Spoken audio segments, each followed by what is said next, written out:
Director of the FBI, right? Yes. Yeah.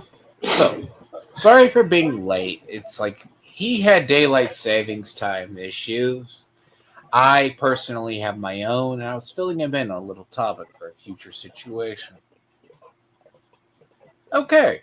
See, we were supposed to do Hmm. this last week, but IRL Yeah, life. Yeah, gotten a bit in the way. hey, IRL life gets in your way. So, but luckily, when I do wait on these things, the world does turn. By that, I mean interesting things happen. Because was after on the effect of the weekend Chuck Norris dying, as well as Robert Mueller? Or Mueller? Yeah. God, like that's actually a bigger death than people think in the modern era. Normally, an FBI director dying is less important. While the I mean, Mueller he was pretty old, to be fair. 80s, yeah, 80 something. Yeah. But you're talking the guy, he did the Mueller report, also said there was Russian collusion. Because I've actually heard both sides of his legacy. There's both the good and bad part of his legacy as director of FBI. Because he was brought in to replace Comey. Uh-huh. Now, the interesting part about it is he also maybe didn't have the hate boner for Trump as much as he did bury the lead on what was quintessentially what could have been the Russian collusion. But his report did clear Trump on that, but he was also not the most best at dealing with the corruption that led to the investigations. Because, yeah, the Comey stuff, like Comey, by the way, is still, even though he got cleared in one charge, he's supposed to be subpoenaed for something else. But see, Mueller also was a very political head of the FBI. He wasn't totally like against Trump and MAGA as much as he was a legacy politician. Like he was appointed Yeah. by George W. Bush shortly before 9/11, just to give you an Yep. idea. And at one point, and then left and came back. But he was There's also also like some interesting stuff with like uh, a certain someone buying certain property in thing Los Angeles and there's also he was insuring it supposedly linked to now. the Epstein investigations too, but like there's a trick about like you could say during his tenure, it wasn't like he stepped down as director. He wasn't totally the director the entire time. You know what I mean? But like him being still prominent. Now he himself is he was a very smart individual, but he walked a fine line. Now, I don't think Mueller was responsible for the leaks. I still say some of the biggest leaks against Trump. See, okay, the one thing when Trump says a person's bad, it's not as bad as the guy left, as we'll touch in the Iran thing, as the guy who was the head of counterterrorism that said Iran didn't have any weapons, which I call bullshit on.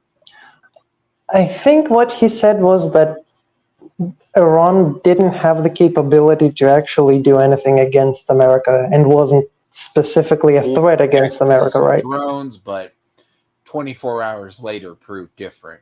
But details on that. Because when you're talking about Mueller, Mueller is of the old guard. He was a very political officer, so to speak. He was like, you can love or hate Dick Cheney.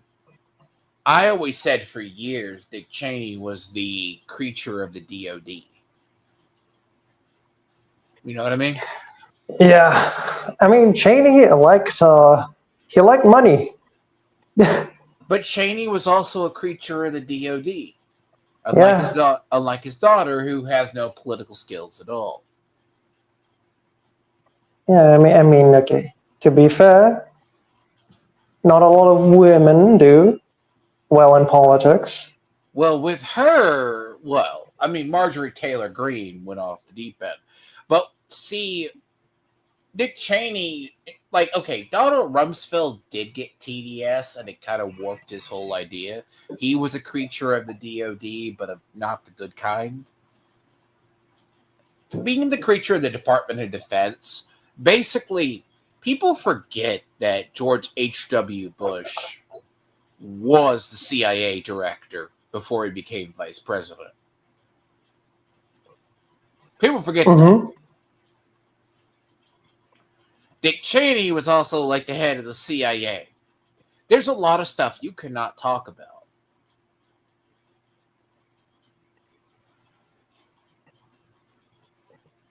I don't know if it's like you can't talk about, but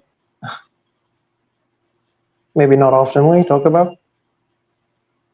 You see, what was my excursion over the weekend. Their E-Daddy wants attention. Their E-Daddy will get attention shortly. Thank you for watching, guys. It's not made for you. But it goes to the point when Dick Cheney was basically the head of what he did. He couldn't say half of what he did. The military, say what you want. I mean, Cheney's death was both celebrated and heralded. Actually, if you're talking a man largely more hated than actual Trump, I mean, Dick Cheney is definitely way up there. But the key is but. Yeah, Cheney was definitely a controversial figure. Hey, guys, I don't know who you are, and I don't care who you are in my chat. I'm going to tell you, as I told your people, your content, your E-Daddy's content, if you have an issue, I'll be very honest, and I'll do an open stream one day for you guys, because I have some very interesting clips of your E-Daddy talking shit.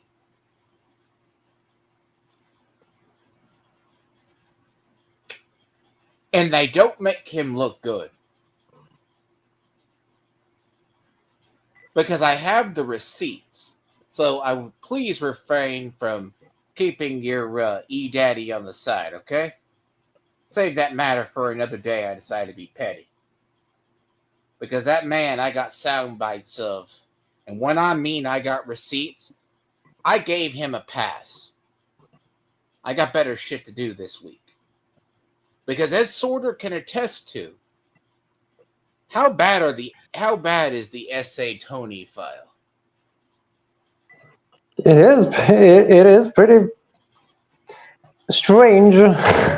Oh yeah, that's going to be Wednesday, by the way. Feel free to tune into that one, because that's Buff's future. There's a reason he's called S.A. Tony. And it's not for the reasons you think. I want you to think about the two letters in there. But, till then, go humiliate your basically E-Daddy and don't clown my stream. Because you're too dumb to understand current politics. And by the way, his content's not made for anything anyways. Thank you. Okay. Now that that's dealt with, I think, like, I really do believe, you know what? Don't be harassing other people on streams. Back to what I was saying. So Dick Cheney's legacy was both praised and hated. It's very similar to Mueller. But Mueller had more light than Cheney's death. I mean, Cheney still, by the way, also Dick Cheney also had the whole neocon vibe, which is, oh God. I think the next topic for next week is going to be the MAGA Civil War, supposedly. Uh-huh. But man, has that gotten odd. Like, I cannot believe I'm hearing neocon crap come back. I mean, it's like, I guess, like with Iran, I guess the neocons have reawakened. Like, I oh, mean, what's war, left of them? I mean, oil, what? yes. What do you call? What do you call? Because see, here's the thing. If anything, Mueller's investigations didn't go far enough. That is what hurt him.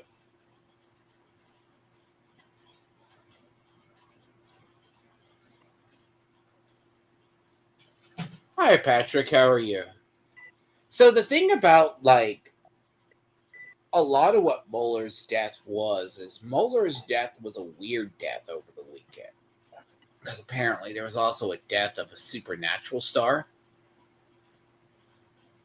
as well. But like, God, if I had to take into account 3 celebrities dying over the weekend,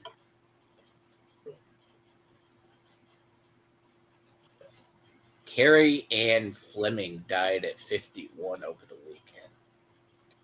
Oh, yeah, huh. I didn't hear about that. 18 hours ago, I guess. I mean, she was Canadian after all. Sorry. Oh God, did she get Canadian healthcare? Oh, by the way, there was a story on that. Maid has reached 100,000.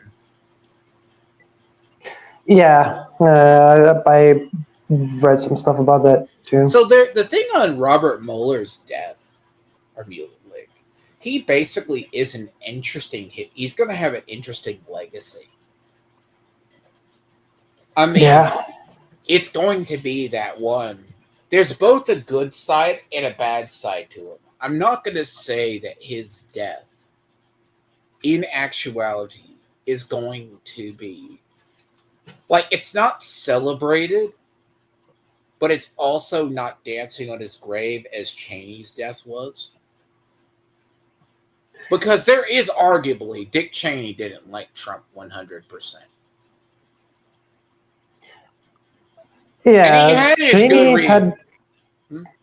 Yeah, Cheney was an interesting dude, but the reason that people didn't like him is also fair, to be honest. The reason that they didn't like Cheney him was an asshole. No one. Dick Cheney was a total asshole. Yeah. Like, there's a thing about him. Like, when he got okay, it's not that he was anti-Trump. When you are in D.C. for a good portion of your life, there's a part of it that seeps into your skin. It changes you. And it sometimes can have an effect.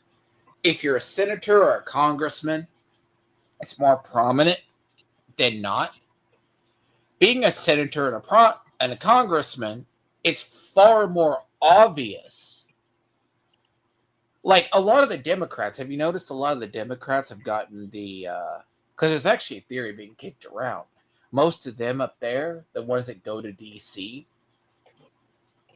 especially Democrats, they're all going far left-wing. Far progressives. So basically, the progressives are all but consuming the socialists.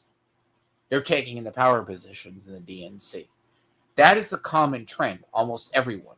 But usually the political officers are still in DC. Now, we will see once the old guard finally either dies out or retires. Because they're not going to retire, let's be honest. They're going to die. They're going to die out when they die Because out. here's the thing. A lot of the people like Mueller. Mueller was holding the FBI together. But he didn't go far enough in clearing out the FBI.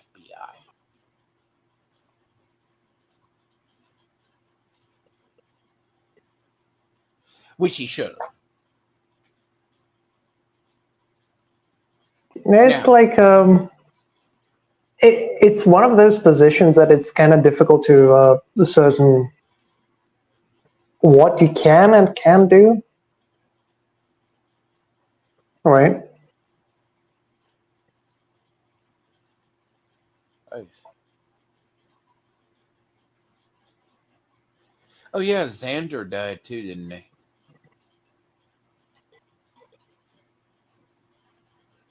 Yeah. Oh God, there was a bunch of them. Actually, hold up. Did he actually? Yeah.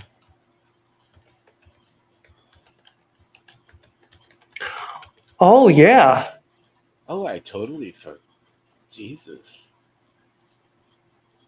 39. Okay, I wouldn't. Now, Titchburg, when Titchburg died, but Titchburg had looked like death. Like, the one that played Dawn looked like crap. I guess that was the 3 celebrity deaths over the weekend. There's always 3. I totally forgot. God, long weekend. Anyways. But yes. See, Mueller's effect, it's really interesting. I don't think the effects hit because he died over the weekend. But you're probably going to see the stuff come out about him. It's going to be both. Like, I think MAGA hates him. See, MAGA is a branch of conservatives. Now, there's a whole legacy to them. Like, some of MAGA is conservative, but a good bit of it isn't. It's like the anti-neocon, anti-establishment politician part of That's it. other That is, conservatives. There's also libertarian and independents mixed in there. yeah. I can't really tell you because MAGA is going to be one of those. Does it actually survive? Because once we get closer to the midterms, me and Sorter will actually go over. Like, I can't even predict the midterms at this point. Midterms are really weird because they say they can take Congress. I'm like,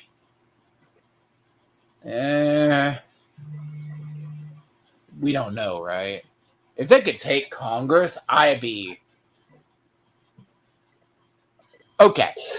A lot of this is all going to be like, there is so much going on. Like, Trump's political capital is going up with the attack on Iran. But if it goes on too long, it's going to hit him. Because if we go beyond like the 90-day, it's going to be bad. Trump's economy's fine. See, basically the reason I called it a conflict is I have a feeling it's going to go longer than 90 days. So conflicts traditionally are police actions. Sorter, are you familiar with what they call the Korean War? The Korean War in American history is not actually considered a war by the Department of Defense. It's considered a conflict. That's because war was never officially declared, as well as it was largely deemed a police action. Parts of Vietnam got deemed a war, but other parts of it were deemed a conflict. So there's an issue in the legacy veteran section of that one. Because technically, outside of the Iraq War, we haven't had a war since World War II. Fun fact. Yeah, I'd say it's kind of a technicality, but it's like not an all-out war. I'd say even Iraq wasn't an all-out war because, There's a lot of legacy of the Iraq War that I think that people forget, and it's something I think the world kind of forgot, because I really do believe I'm starting to see people my age are getting divided. You either think the Iraq War was justified, or you think the Iraq War was not justified. Those are the only two opinions on it. Like, I cannot tell you how many people who are in the generation, the 9/11 generation, who were of age to witness it. Call it our Kennedy assassination moment. That era that it woke people up, but it also polarized people. It polarized and damaged the section of the generation. It's kind of like, I like watching Aiden Paladin and Spoon on The Broken Crown.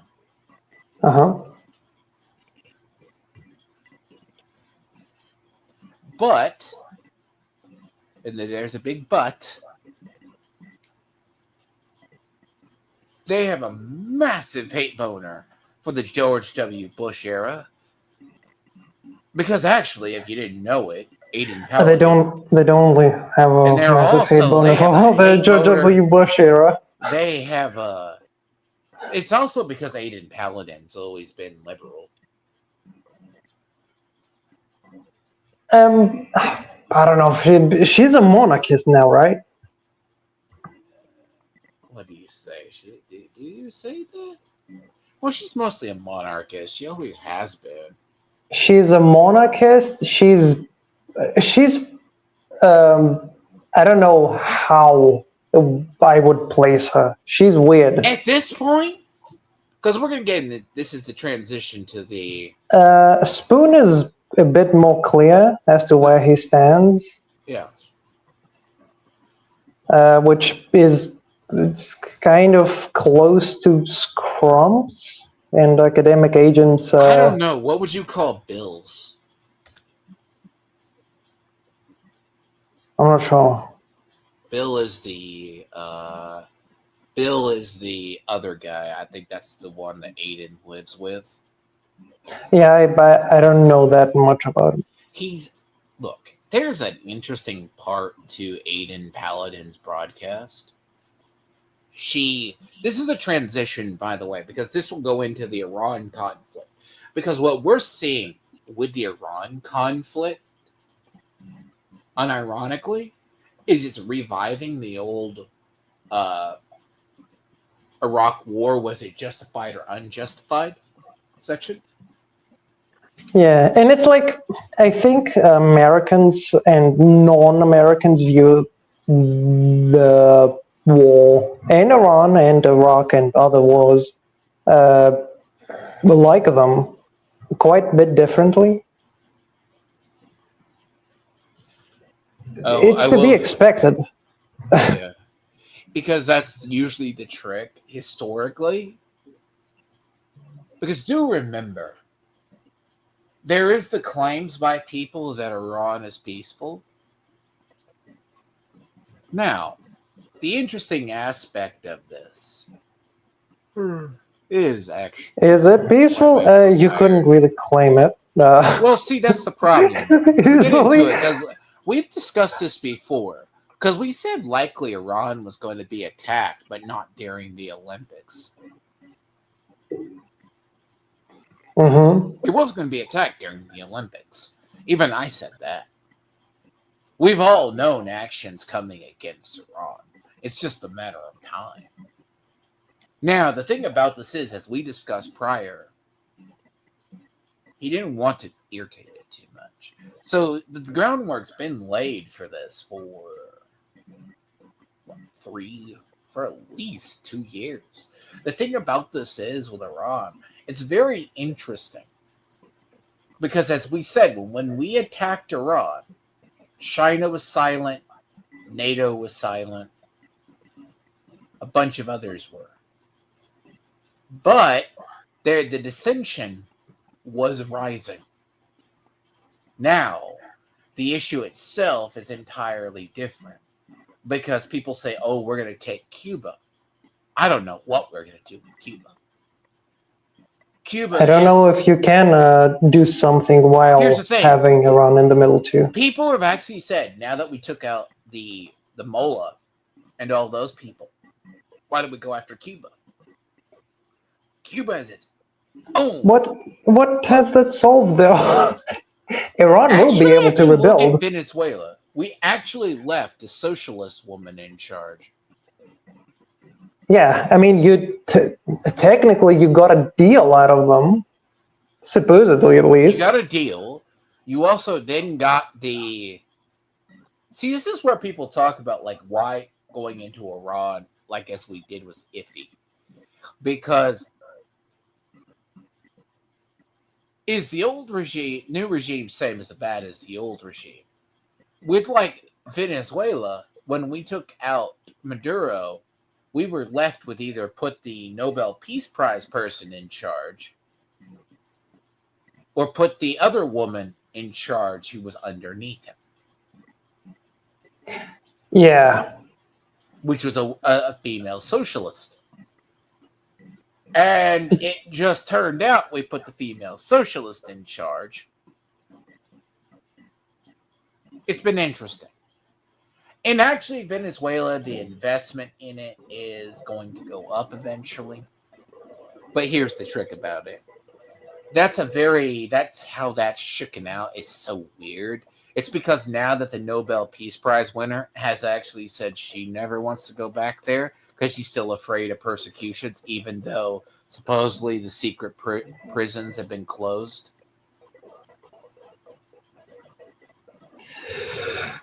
Yeah, I mean, kind of depends what was on the deal. Like, because, there's like the obvious stuff and then there's stuff that it was probably secret. And if that stuff was like, oh yeah, you get to keep some of the authoritarian stuff you did as long as you work with us. Yes, and the thing is, now this will be the transition into the Iranian situation. I will say this. To anyone who cares for the buff moon and the fact he's not a massive closet case, which I will probably get into in my own time, but I'm not going to put the brain rot into this content because the man is... I've showed Sorter a little bit of him. He's horrified as I have been. The guy's special. All right? So to anybody who wants to say this in comment, feel free to hit me up on a day this week, and I'll have an open line. I'll set up a line if you support your E-Daddy to come up to me. Bring your best arguments, because by then I will have some more clips of him. And in fact, I have clips of him that go back. I've actually discovered his Kiwi Farms thread, as well as some interesting Reddit claims. Now, let's play ball to the main Iranian conflict. Now, Sorter, have you been following Iran? Not religiously, but you can't miss it. It's a war. Well, call it conflict. War. So you've been following it. So, I don't think I got that timestamp saved. See, someone says, why don't you leave a transcript and a timestamp? I'm very highly unprofessional. I think I've always said that. See, unlike others, I don't look. Thumbnails produce themselves from my things. Me personally, the only thing I'm organized in is when I set something up. That's it. See, YouTube rewards consistency. But these streams don't do as well as I hope. These are majority I deal with friends, and it's not the ones who watch me for gaming. It's like some of the other people who are watching right now. They're just trying to look for clips. Hi, Kingler. How are you?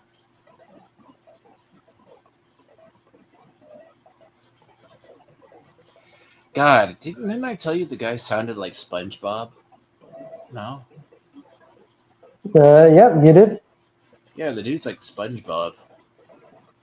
I mean, It does sound pretty strange. my God. See, the problem is when you deal with people who do drama tubing, for an example, man, look, there's a side. If I actually got into 100% drama tubing, by the way, for the record, I would be a monster. Because it's hard to describe, okay? You can try to twist my words, say what you want. Man.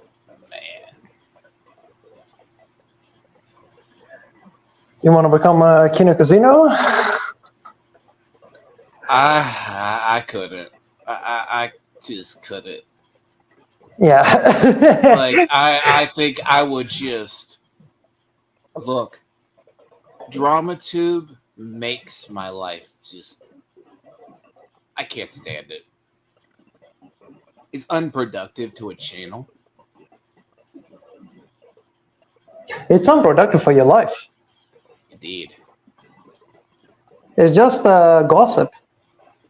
It's pretty bad. See, I will recommend to people if you're interested in learning it, because I was going to ask him about this, because I'll touch on this, with why Iran actually needed to be against it. But I'll get in that in a minute. So I want to show, because I know Kingler's watching, I cannot make up my opposition anymore.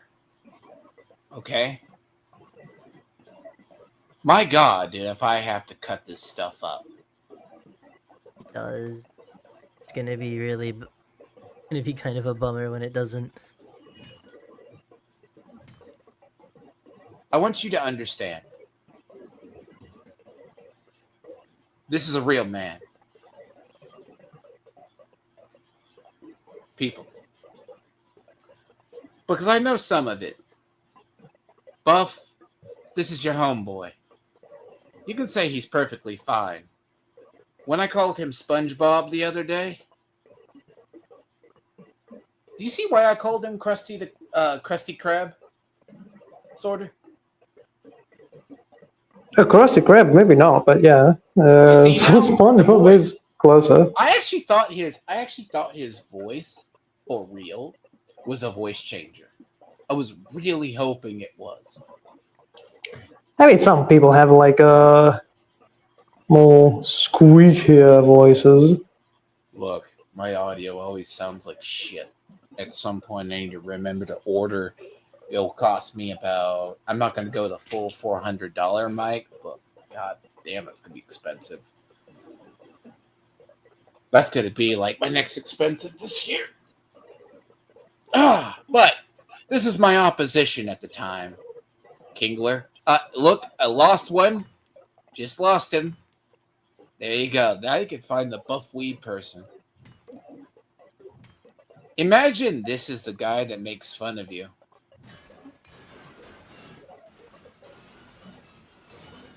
And you look like that. Ugh. Okay, good. I'm just going to arguably have started about 35 minutes in for the Iran conflict discussion. See, at least I'll be better, so it'll be time-stamped. He could go back and find it, take it out of context. I mean, the other dude, I'm not going to single target these people out at this point. But, look, I can multitask like anybody else. But, let's be honest here. I wish I had better opposition.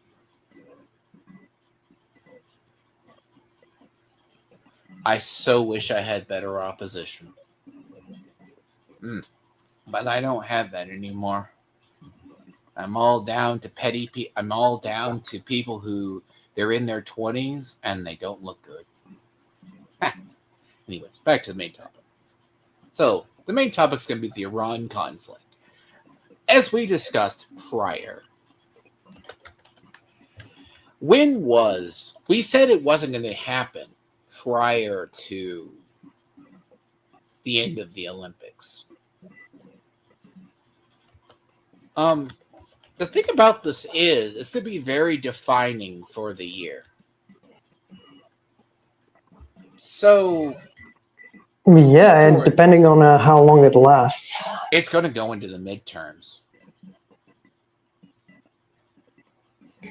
Yeah, I don't see Iran letting up soon, at least. I think Iran is just going to fight until until the state and the establishment is just gone. Because you remember what our theory on Iran was? You remember, kind of? Probably been 2 weeks. When you cover politics and such, it's always a lot. Time goes by faster. Really does.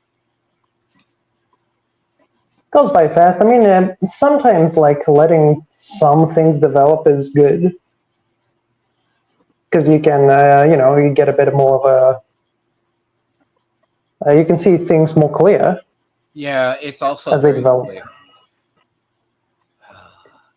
By the way, I love doing the random stuff like that because it chases away the people who I don't want to be here. I hate to say it, I understand the V's approach now. You get the views, but you could also prune your audience. It's not that I hate the people who watch my stuff. It just purges the ones who don't want to be here. And I prefer serious topics like this. Iran, you're a Greek person, you have it. Because if we destabilized Iran, you guys are going to get another wave of illegal immigration. Yes. God, I don't even think you guys can handle it anymore. But God, I mean, look, we've already technically sunk a few boats crossing the sea. If that happens, if they start coming, I can't say what I'd recommend we do. I couldn't say it in future. See, actually, here's what people don't get about Middle East conflicts. They're always at war. They are always at war. There was a time where it was slightly more peaceful, but that's definitely gone. The reason why I say they're always at war is because people think it was just the Israelis and the U.S. that struck at Iran without thinking you needed the alliance of Turkey, Egypt, UAE, and Saudi Arabia backing you up. They all agreed Iran was a universal asshole. Turkey technically hasn't said anything besides. Not officially. Turkey will just use this as a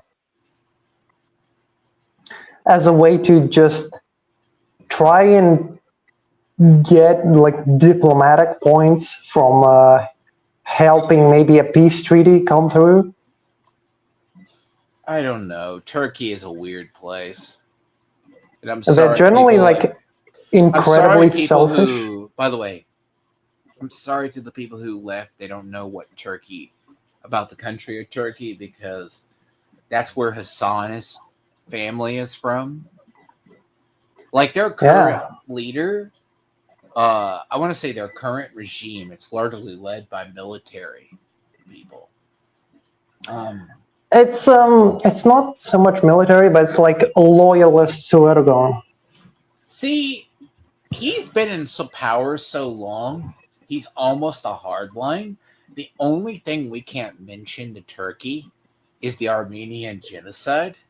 Still, every time we try to, that's always why I find it funny is the left wants like the Armenian genocide and stuff identified. Do you know why this doesn't work? Because Turkey's a deployment base, by the way. And you had your nukes there, some nukes there. We always have stuff everywhere. U.S. is one of the few, so we have to maintain. It's like Saudi Arabia. Saudi Arabia, we maintain bases as well. But see, they're not exactly peaceful because, as I've said, they've been taking target practice at Yemen. That's like a ghetto. That's like basically a ghetto country for real where the Houthi terrorists are from. Yeah, Yemen is an interesting one. Yemen is just a hellhole. I can understand Saudi Arabia wanting to essentially take them out. We've been blowing up Houthi boats for a while. Half our military has just been patrolling over there. Every so often, you'll hear a story about some Houthi boat getting blown up now. And now they're having a hard time because now with Iran kicking up and threatening to block the Strait of Hormuz, was basically the other. Now, because the interesting part, I was waiting to see, because people think we acted without a coalition. I mean, the idea is the Saudis signed off on the attack. So did UAE. So did Kuwait.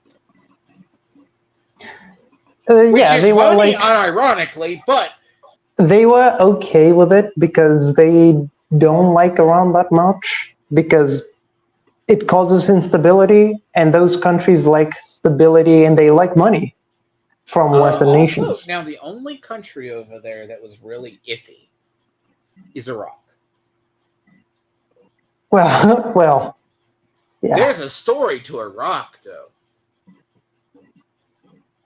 Iraq, after the whole problem and when we removed Saddam, the Iranians, after we removed the Ba'ath Party, which was largely the only party there for the longest time, this is why if we ever did anything to Putin, Putin doesn't have a successor. Putin has no successor right now. Yeah. None. No clear one, at least. No clear. The Ba'ath Party had no clear successor.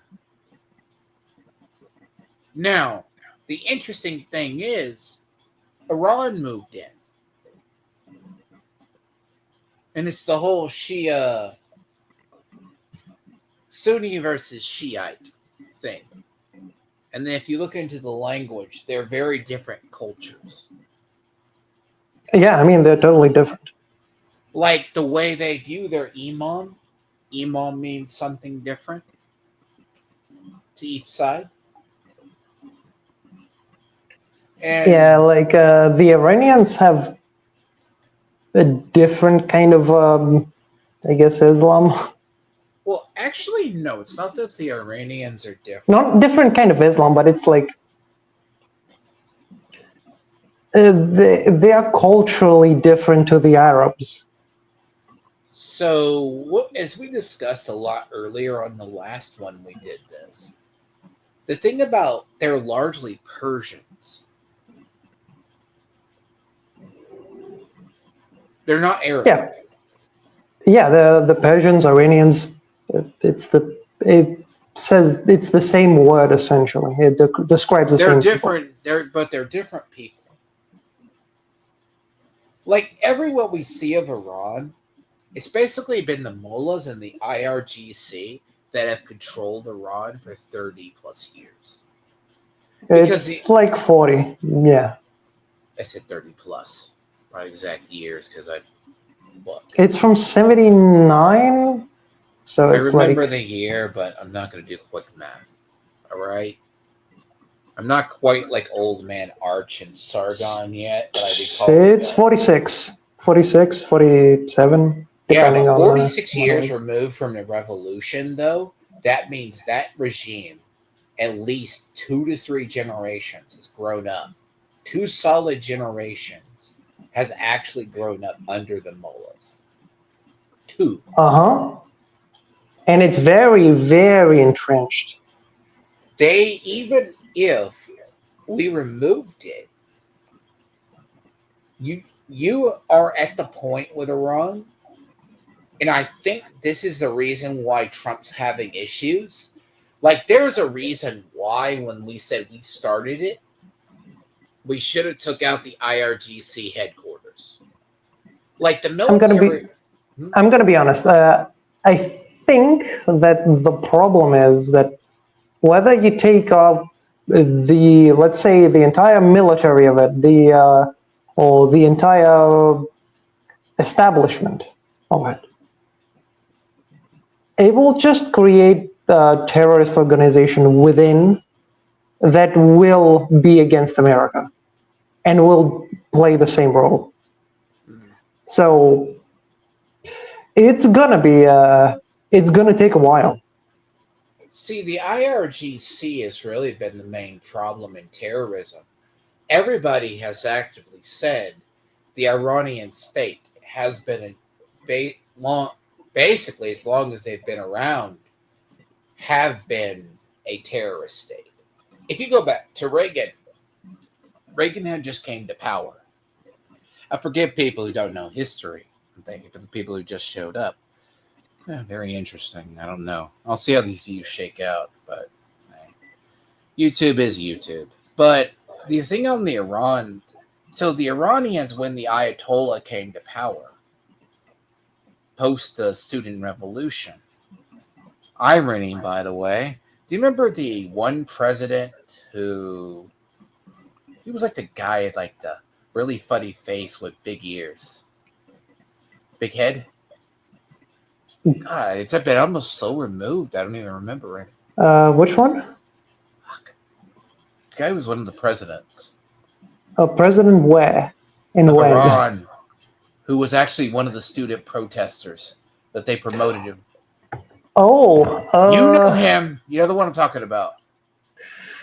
I can't remember the name.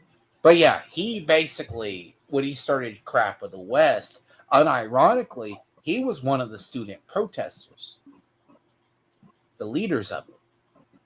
The idea is that the mullahs have controlled it. Now, in the 80s, under Reagan, after the barracks bombing in Beirut, we actually said to Iran, you're going to behave, or else we're going to bomb you from orbit. See, Carter tried to rescue the hostages, but the helicopters ran into a known problem when you operate in a desert. Russia has General Winter. The desert in the Middle East has, call it General Sandstorm. Yeah. By the way, when they have had, because that's what they didn't understand when we were operating over there, a major sandstorm went into it and like wrecked the equipment. Like, God, there is stories from Iraq. I've heard from people in Iraq about that. Sand gets into everything. As young Darth Vader said, I hate sand. It's cold, it's rough, it's coarse, and it gets everywhere. And our equipment is all about, at least modern, is all about keeping it clean and functioning. So you can't let sand get into it and such like that. Oh yeah, it's a very interesting theater of war that we that you have to battle there. So basically, when that operation failed and Reagan took power, he fixed this Carter's mistake. But by the time the Beirut barracks bombing happened, he sent a message to the Ayatollah and the Iranian Revolutionary Guard, as it was known.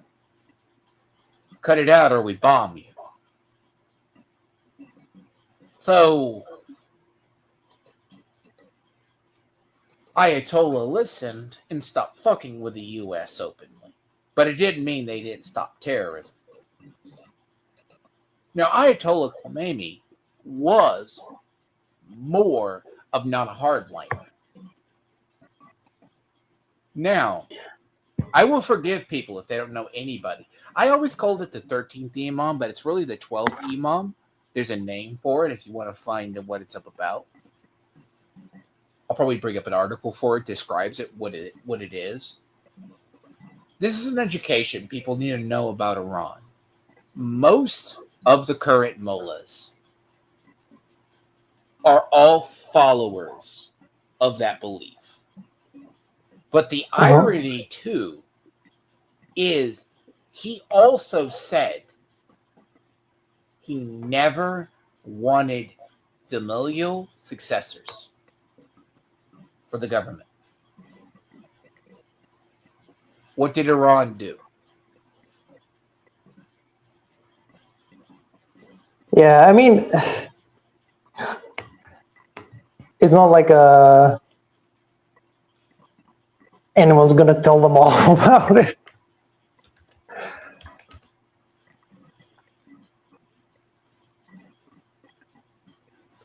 So, I will say this. The idea, and this has been something about Iran for the last probably,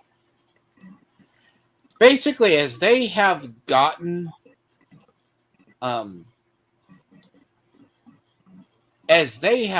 away from the main prophecy, or let's say the 12th Imam is largely about a organization that it's often been said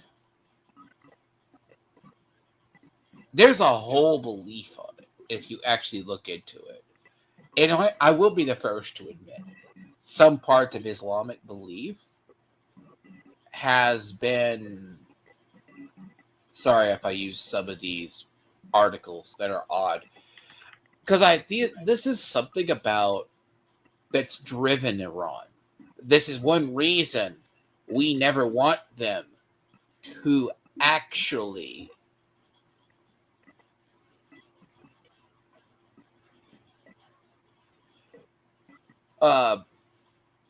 you can find stuff on it if you go look, because it's very it's an interesting belief system. It's like, okay, sort of. Are you familiar with evangelical and rapturous prophecies? That's what 12th Imam people are. Yep. Now, show this. Because I'm not talking out of my ass. This has been literally a thing for close to a long time. Now, forgive this if you look this up yourselves. Feel free. This is an entire belief system that it's a subsection of a belief system in Islam. Okay. Now, Islam and Christianity share a very interesting relationship, because I've actually heard in Europe, and you could clarify this for me. Yeah. Like, look, I am having a hard time listening to some of the stuff I used to listen to. Lotus Eaters and other people, I know they've become hardline against any kind of Muslim immigration, because the ones migrating are very radical. And even so much so, the parent countries are disowning them. Yeah, I mean, that's not even like in Europe. It's generally in the West. Yeah, it's all the West.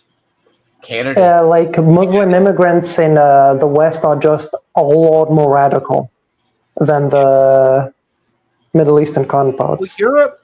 We first saw it. Now they're going everywhere else. Like they're getting into Canada. I'm actually arguably going to see who takes over Canada first. I don't think it'll be the Muslims in Canada. It's either the Indians or the Chinese. Yes, probably. Now now France has largely fallen to it. The thing about this France is, has a pretty big problem. So does Germany, Britain, so when many we countries. talk about radical Islam might, even in my younger days, I said it was the purest of purest religions. Because when they did their Council of Nicaea,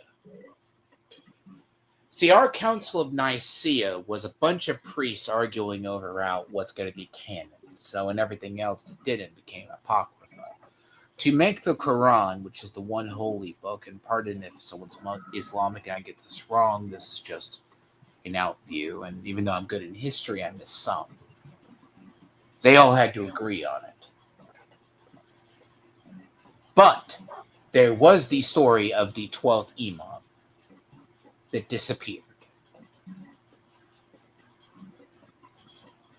Now, I'm going to give you guys a vision of why most people do not trust Iran and don't trust these people. If you're familiar with the Christian end of the world, the conditions set for it by rapturists, which are usually evangelicals, persecutions, false gods, basically appearing. There's like a lot of stuff. There's like stuff with the Antichrist. Yes, the Antichrist, the years of blood. Here's the thing. To bring forth the 12th Imam, people need to die, and Islam needs to take the seat of the world. So if you're talking, that sounds like the Western equivalent to the Antichrist. It's not even. It's like it's similar if you start digging into it. Because the Antichrist is supposed, like, is there to drag people to Satan. Actually, the way, if I think I've heard this correct, I'm going to have to actually dive into this more again because I kind of forgot the little details of it. Basically, Jesus is supposed to come back, say that he never died and he was a fake Messiah. Then the 12th Imam, he basically is going to say Islam was actually the world's true religion. Is a true God. Muhammad. And Muhammad was correct. Which is the... I mean, that's kind of Jesus in like Islamic... in Islam is not a Messiah. He's considered a prophet, right? Yes. And then that would dismantle non-Muslims, which they knew were Christian at the time. And this is a large majority of the Islamic belief really has not advanced, I'm going to be honest, in 500 years. They're only slowly, until the last decade in Saudi Arabia, letting women drive. You got to understand, there's a lot of cultures that are backwards.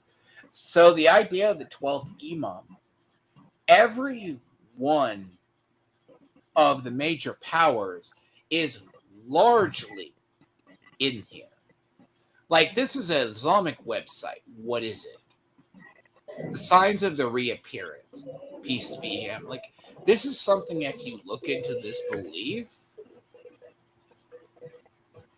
he basically it was a child anointed by Allah that disappeared into a well.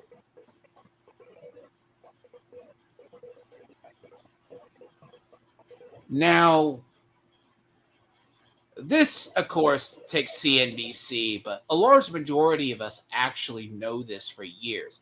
I have heard this for a long time. Now, this was largely, if you look in the context of what, even going back to what they say, he was born on the 15th Shaban, if I mispronounce it, sorry, in the city of the prophet Moses. So therefore, there's always connotations. Basically, he wound up disappearing into a well as a child. His return heralds Muhammad coming back. And it's very fundamental in the cornerstone of Sharia law. Now, the reason I take this detour is if you talk about it's very hard to talk about the Iranian conflict and what the Iranian heads potentially want and why we never want them to have a nuclear weapon. But here's the other aspect to this, by the way. Do you know another reason we don't want them to have weapons? Florida? I mean, they're in a pretty strategic spot. They could hit a lot of stuff. But what's their main? But what is Iran's main export for the last 20 years? Oil? Terrorism and oil. Oh, terrorism. Yeah. The irony is the reason why they were developing their own drones and missile technology, they were exporting it to other nations. All organizations in general. Yes. The Russians had gotten Iranian drones. Obviously, they were, sending stuff to Hezbollah and Hamas. So the famous October 7th attack. So Obama, in his own naivete, sorry if you say that word sounds funny because it goes over people's heads. The irony is that he gave them unfroze a bunch of assets that we had frozen. We gave it to them. They used that for terrorism. So arguably they sent missile technology and drones to Hezbollah to use on October 7th. I mean, that would have likely been later. But yeah. But they do export. It's kind of like Russia. Russia, to pay for the Ukraine war, has been exporting oil and surplus weaponry. For real. It's nothing new. Yeah. Basically, the Iranians been developing drones. Now, large function in the current war, if you listen to the intelligence reports, were trying to diminish their SAM sites as well as their drone factories.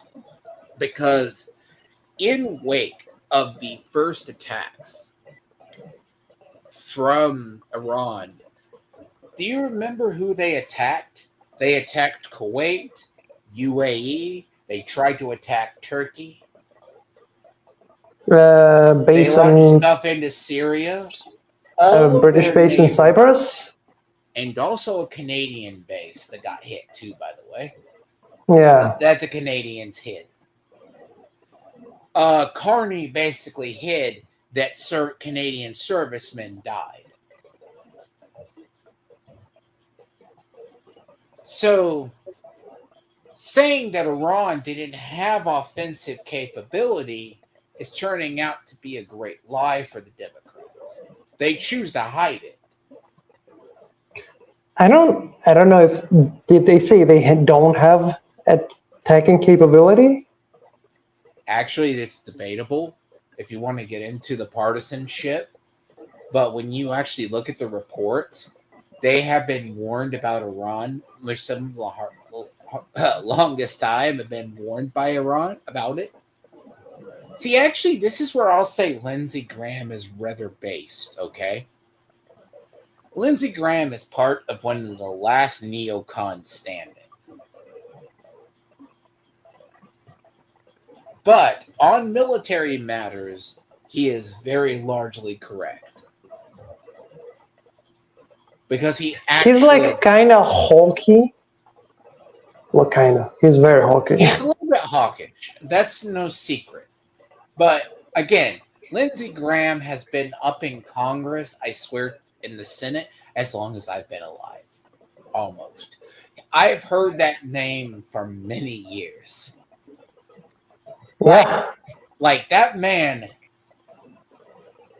has been at least a generational name since I started covering politics. Or I even heard it through high school. The thing about this is, the timeline, Iran had a bunch of other stuff to, I'll be very honest, people didn't think they had the capability. They were all like, oh, you're lying. It's all bullshit. Now, if you take into account we maybe diminished their capability. I mean, you certainly hit some stuff. You certainly diminished some capability. But the thing is, how much? What? I mean, if you're trying to actually say the fact alone that if, like, okay, let's assume that everyone's building bunkers, okay? Hypothetically. Uh-huh.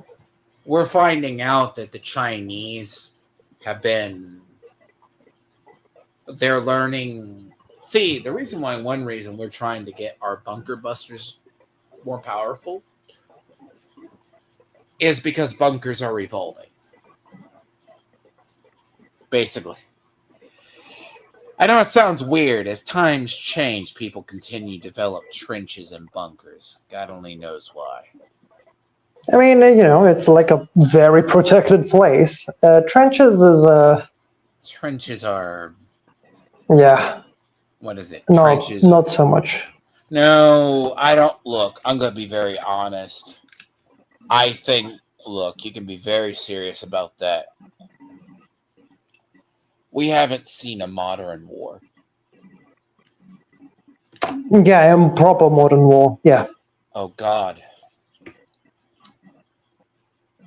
One of the horrors of World War I was the Gilded Age societies got to experience real war. It's very similar to the Iraq War. The Iraq War and the war in Afghanistan, both.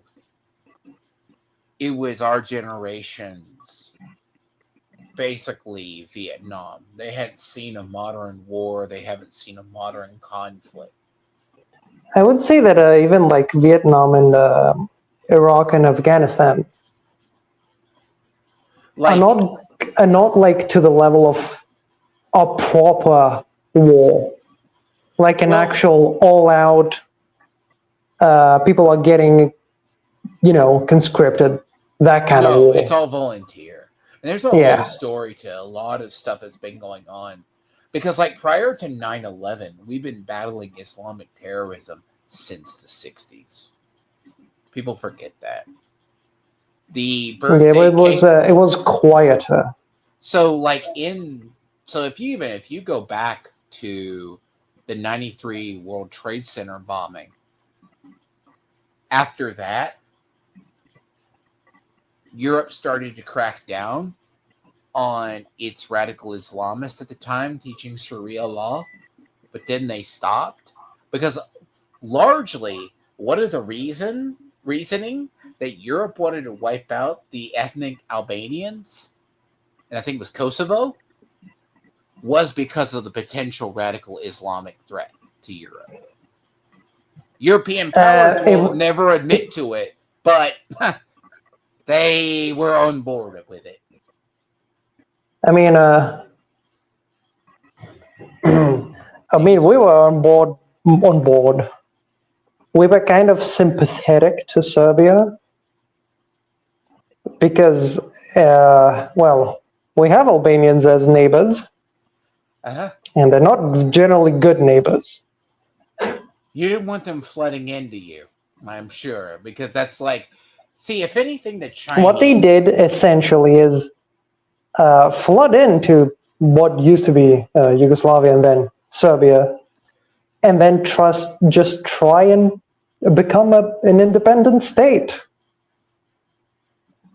See, this little bit of history is actually true because you look back, and this was prior to the 9/11 attacks.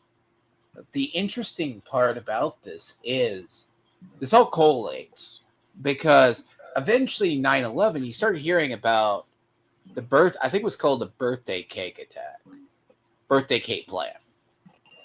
Because Something like that. Post, Europe started hearing rumblings of a major attack on America. No one could connect the dots. We got like a pilot randomly from a Florida school.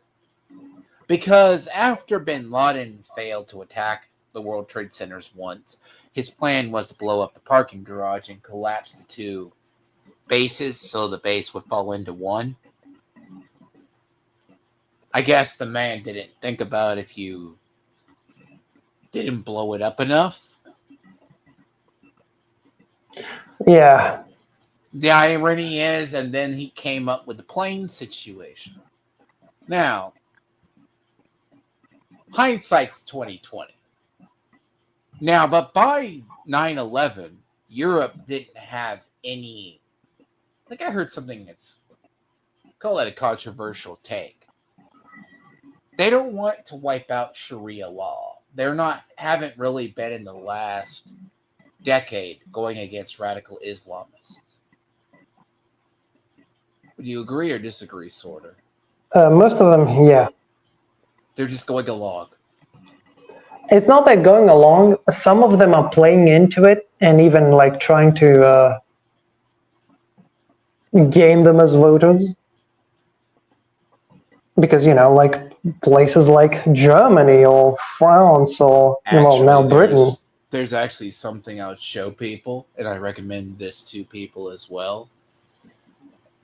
Glenn Beck did a special, finally. Well, the problem is every time you get a Glenn Beck special, it always gets buried.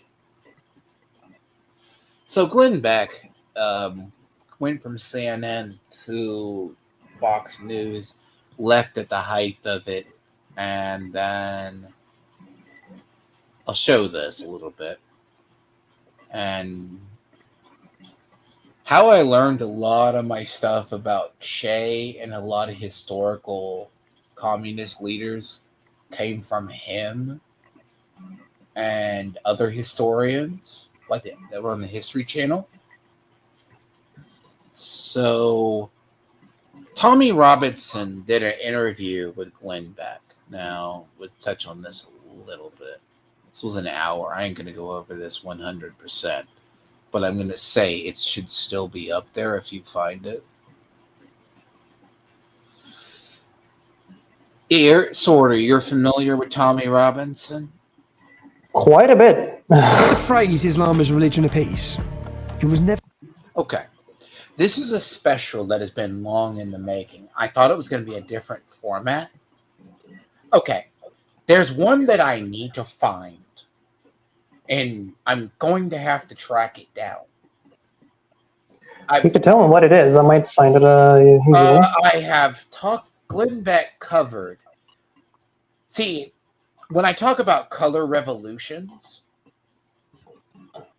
he did a thing on color revolutions. I remember it because he did one in the past and he did modern color revolutions. Color revolutions basically say you only need about 20% of the population. The other thing is it's saved somewhere. It's under a file about the Islamists using both socialist, communist, and liberals to gain control of the government. Mm-hmm. The funny fact about this actual interview, and I'll link it in a description below, is he details how they took over the UK. Not okay. I will say one thing. Not entirely. I'm but not at the time- sure that Tommy Robinson is the Is he the correct? best person to talk about this, because I agree. not so much because he's far right or whatever. He's just not. I don't know. He's a bit of a meathead. He's a simple man. Even he says Yeah. he's a simple man. Sort of. Just see if Yeah, you I know. I know he does. Hold on. Said in history to George W. Bush. These will soon be Islamic states with nuclear missiles. I believe I'm meant to be doing this. Okay. I don't believe I have a choice. See, The figures he's an out of interesting Afghanistan show individual. 99% want Sharia law. Right. Pakistan, upwards of 80%. Iraq, 65%. Tommy, for anybody who doesn't know who you are, Okay. The thing about him is he's the first to admit he was a football hooligan. Yep. First. Created the EDL, which, by some was considered a far-right party. Well, I mean, anybody. What is far right in the UK now? It was mostly anti-Islamist, Oh, you know or what's anti-Muslim, Do you know whatever what's you want to funny call it. in this? He actually talks about the timeline of how he was prosecuted.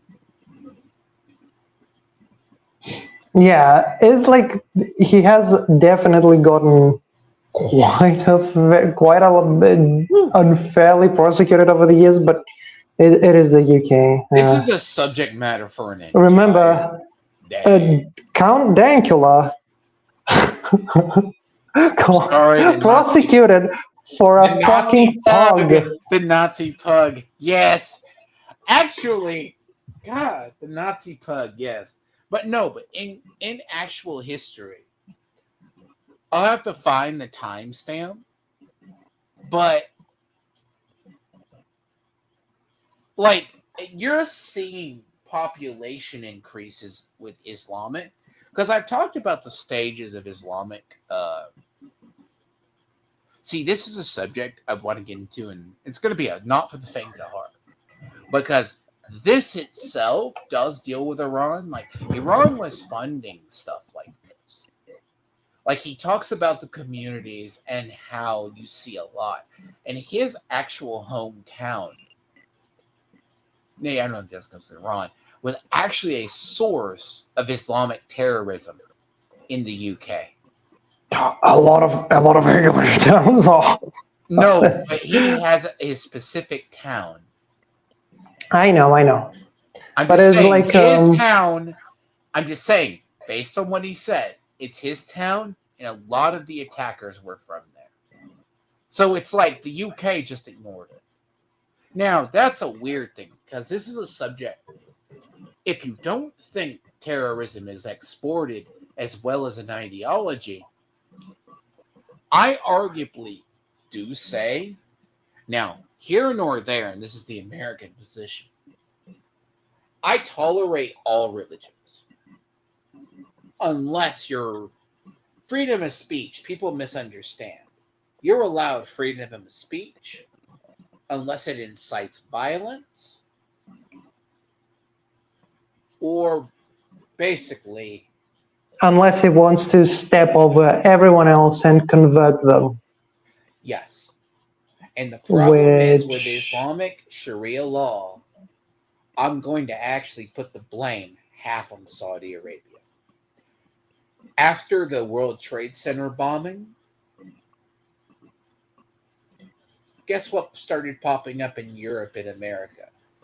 There was a buried report by the Clinton White House about the rise of Sharia law in the United States.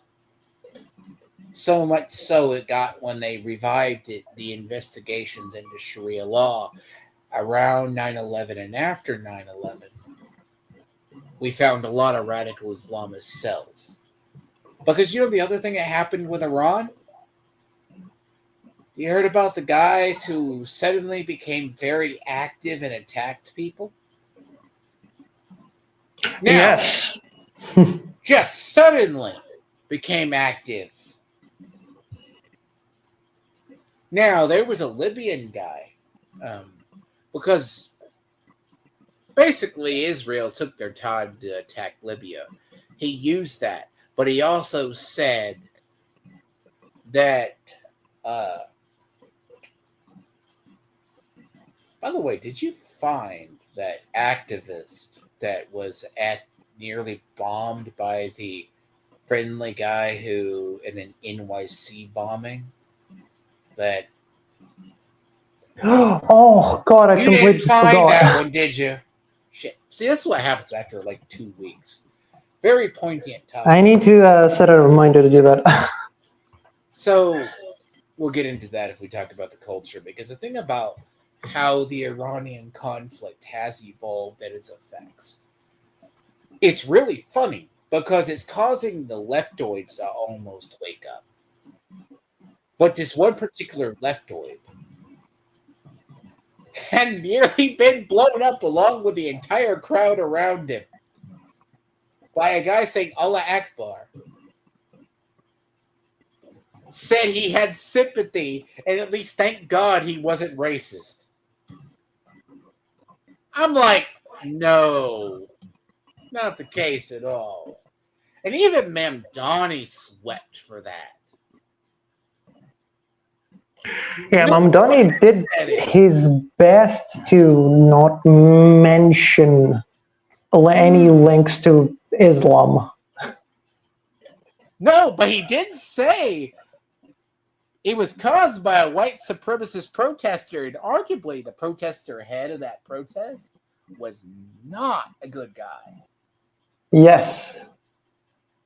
But the guy on video that became the meme was a leftoid counter-protester who happened to be near it when, like, I think it was the 18 or 19-year-old was about to throw it off and yell Allah Akbar and throw it on the ground.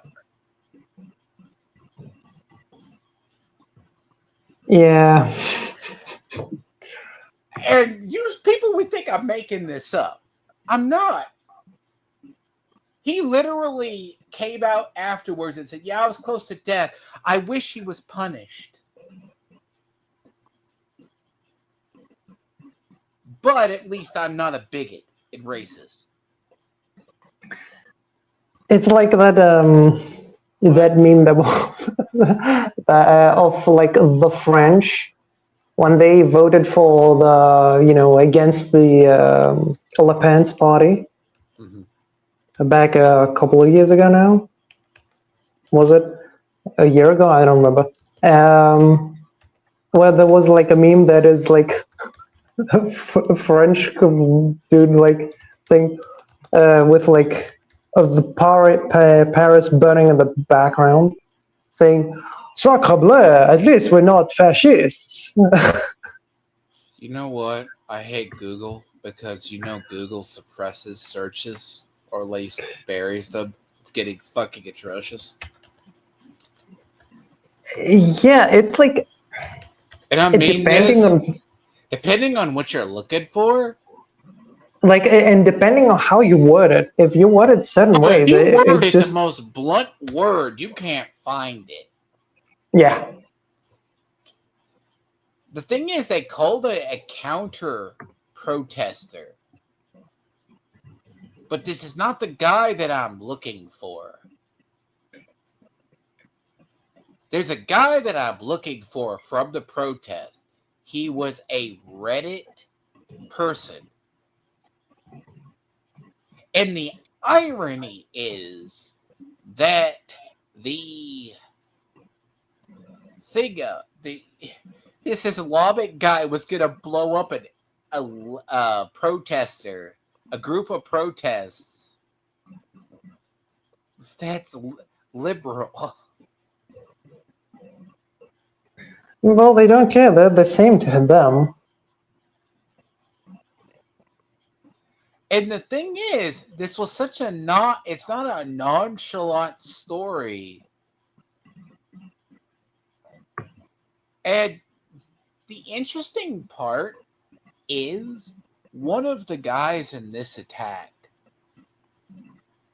was, so 19 and 18 years old. one of their parents, I forget which one it was, lived in Pennsylvania in a $2.5 million house. Yeah, he was very well off. Turkish, by the way. Just saying.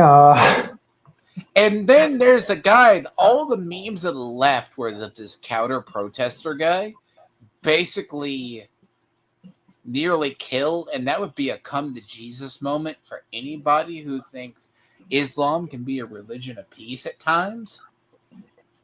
Because the thing about what Tommy Robinson does have the point. The only time I ever heard is Islam is a religion of peace is around the late 90s to the early Bush years. Yeah, I mean, a lot of that stuff is like cope to try and essentially drive. It's like, have you seen the typical reaction by the government and other agencies in the United Kingdom when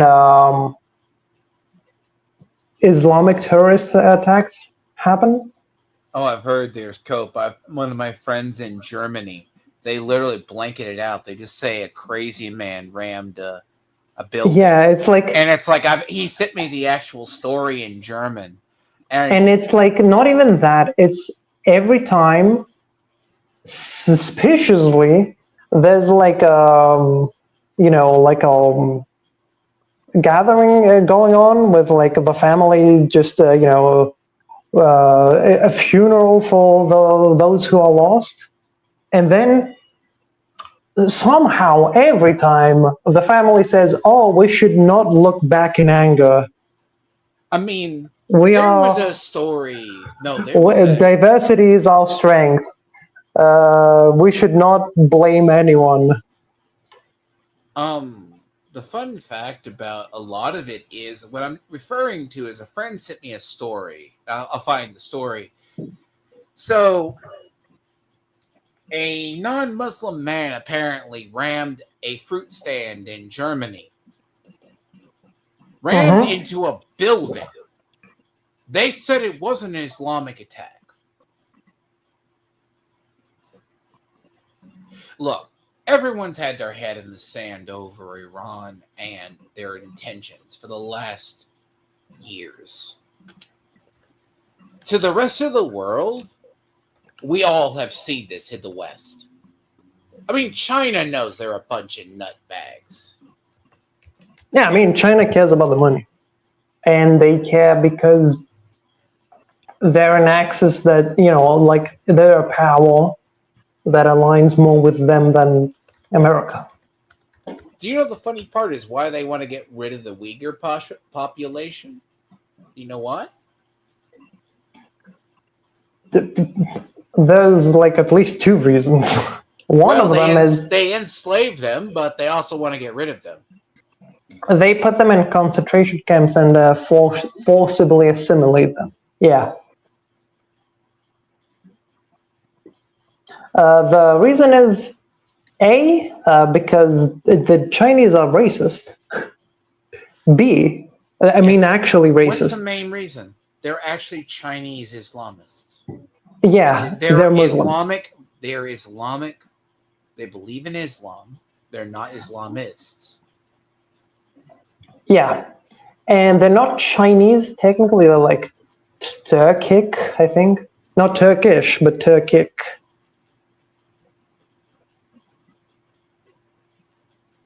There's like a difference there, for those who know it at least. So if you're outside of Germany, most people will say half. Like, I have to find the specific about it. You'll hear it's not Islamic. You're not going to hear about it. And he did it because he didn't like what his wife was doing. He got out of the car and even had a machete. Yeah.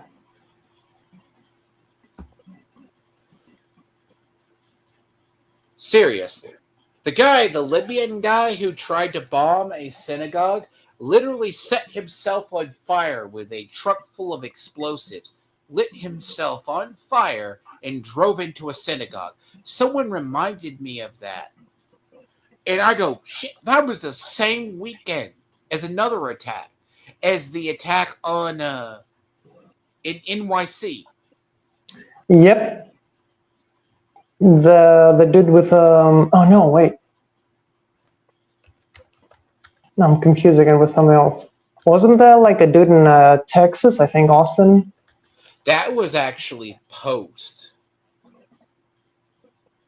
Yeah, that was posted on.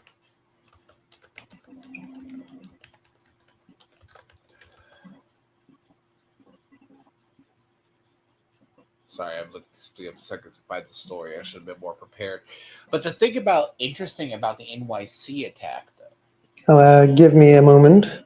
I'll find the other one.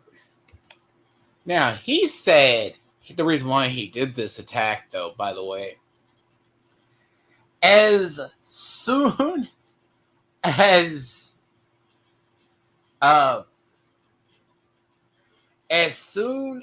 the guy basically got caught by the police at NYC, the guy who tried to throw the impact bomb that would have at least killed or injured at least a lot of people,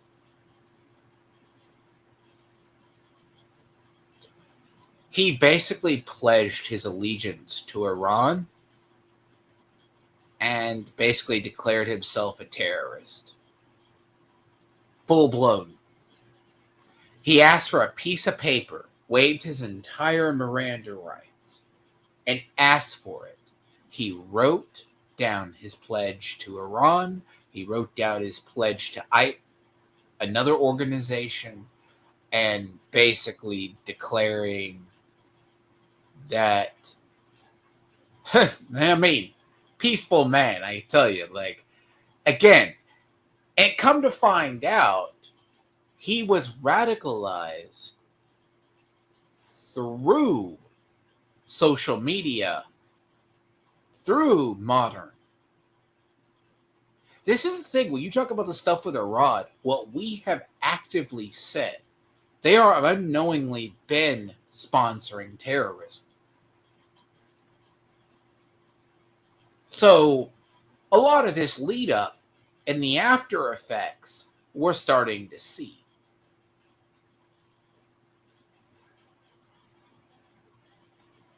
Literally, if I said this was like basically I'll fill time in, so here. This was the same weekend as the NYC attack.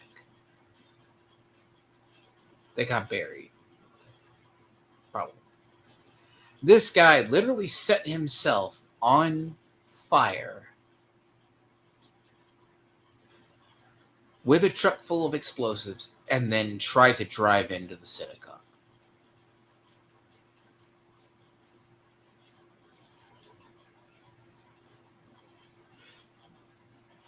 At some point,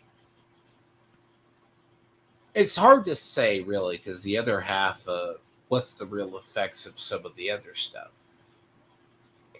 He said he did it because there's the indicators. He actually did it because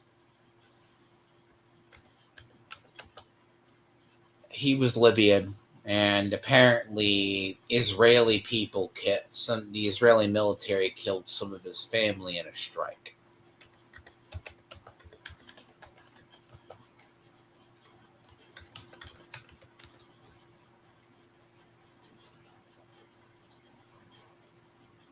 Oh, even CNN covered Even CNN actually just. Okay, I'm back. Okay, this has to be Groundhog Day. Sir, this is Groundhog Day. What happened? CNN actually reported that the Islamic terrorist guy in NYC pledged himself to ISIS and Iran. I mean, it's not exactly. I guess is that Groundhog Day? No, that's CNN. But I know. But here's the funny part about CNN. CNN won't cover that on their channel.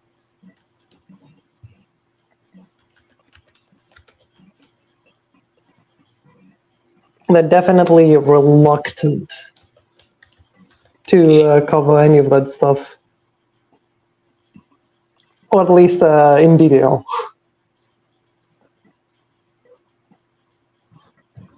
And then, you know what's funny? They're all left shaken. That's the thing. CNN people have to ask themselves why people do this. I mean, the image is just worth it on its own, by the way. Look at this image.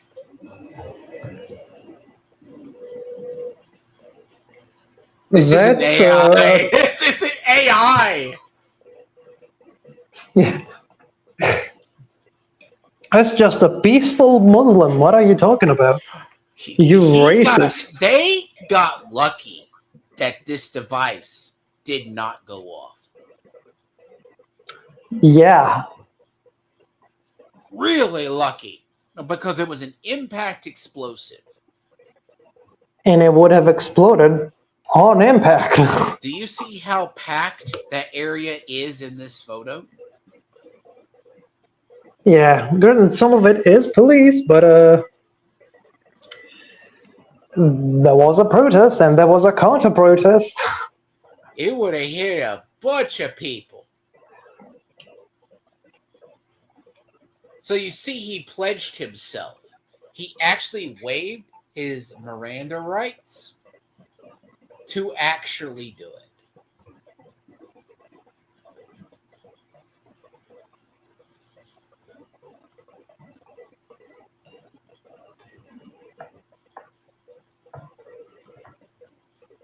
This is really funny, by the way.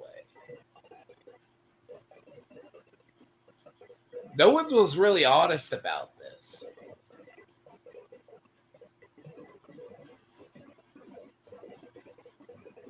So take it for what it's worth, right?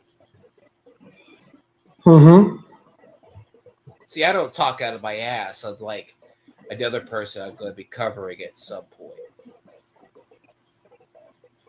Apparently, there was another attack. Nearly injured, served, opened fire, attempting to aid ISIS in the Old Dominion University. Because I heard about this one. So, like,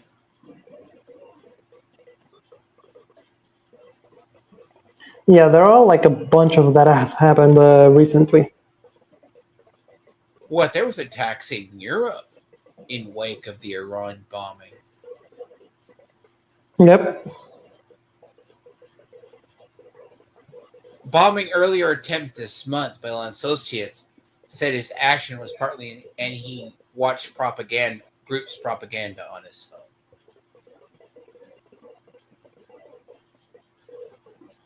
And they are both U.S. citizens.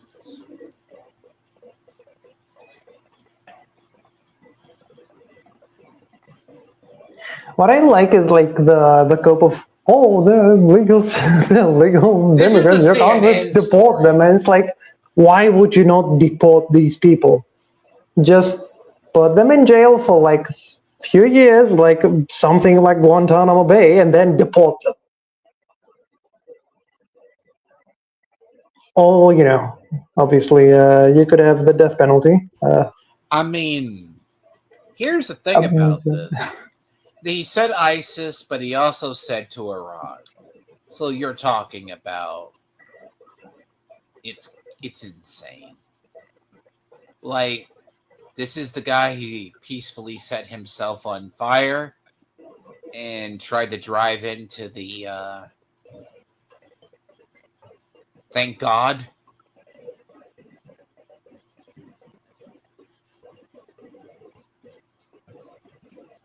So, in this, by the way, I have no peace. You can practice whatever religion you so want. Just practice it in peace, please. I don't care if you're a Satanist. Just go off into a corner. Ayman Ghazalidi, 41, rammed his pickup truck through a synagogue door on March 12th, striking a security guard after he had sat in the parking lot for 2 hours. Security staff exchanged gunfire with him before he was killed, the FBI said, noting the truck had chemical-grade fireworks and several jugs of gasoline. No one else was injured.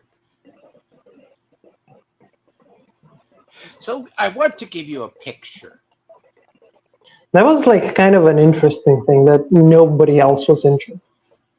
It's lucky. Yeah, extremely. I know of a perfect meme for this.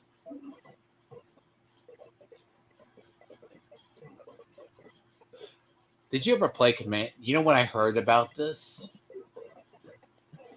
Do you remember Command and Conquer Generals? Yeah.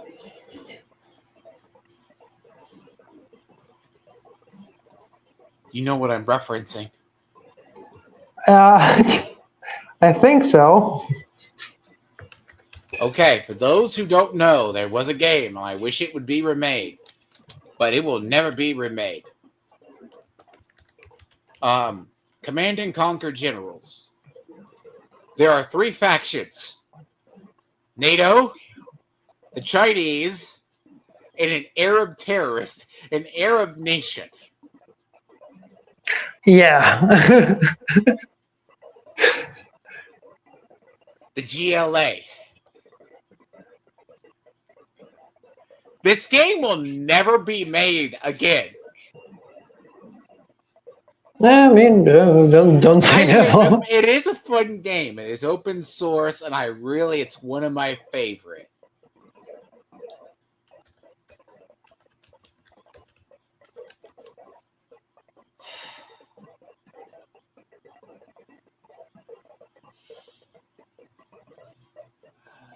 I want to see this. They have a mechanic, a unit that's a suicide bomber. And that's how they blow people up.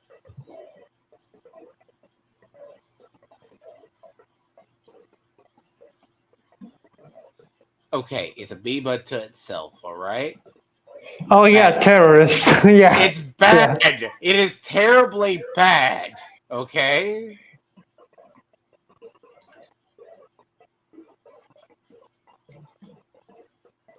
I don't know if they intended for this to be a meme about how many ever years later, but it is bad.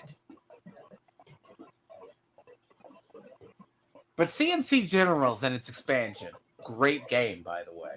I like it a little better than Red Alerts. It's a little too poignant, by the way. How do you know, Sorter? I haven't played it specifically, but I have seen like that, which was why it rang a bell. Oh, by the way, the Chinese faction is spot on, too.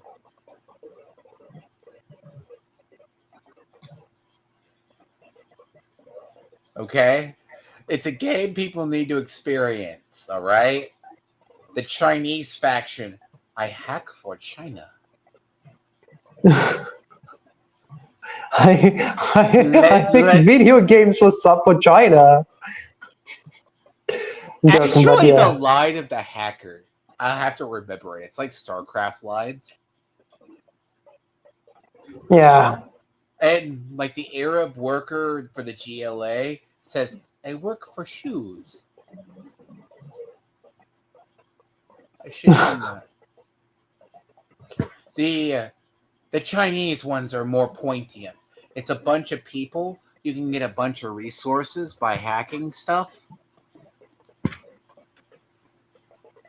Yeah. Don't ask. It's a real game. But immediately when I heard that story, by the way, about the guy ramming it in there, I was inspired by the other one was the Command and Conquer Red Alert with the crazy Ivan guy that blew up the politician at the door. Mm-hmm. Now that's probably too old for you. No? Say that again? Okay, there's a scene in... God, why can't we not have... I will praise Command and Conquer really good. I'll find the clip. Say that because you cut up for me for like a second towards the end there. Let me find it. God, what's that animation? Is it even out? Oh, no. I found it. Oh, I found it. I want to say it was Red Alert. There was a cutscene in Red Alert. But it was like the crazy Ivan people that... Oh, no, I actually found it.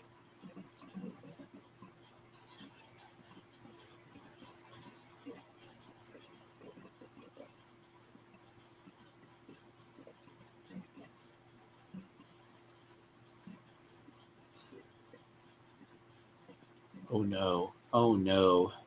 I found it. I found it. Not the what I was looking for. If you ever want to know how shit is too close to reality, you will find out. People say you only can relate to the world through video games.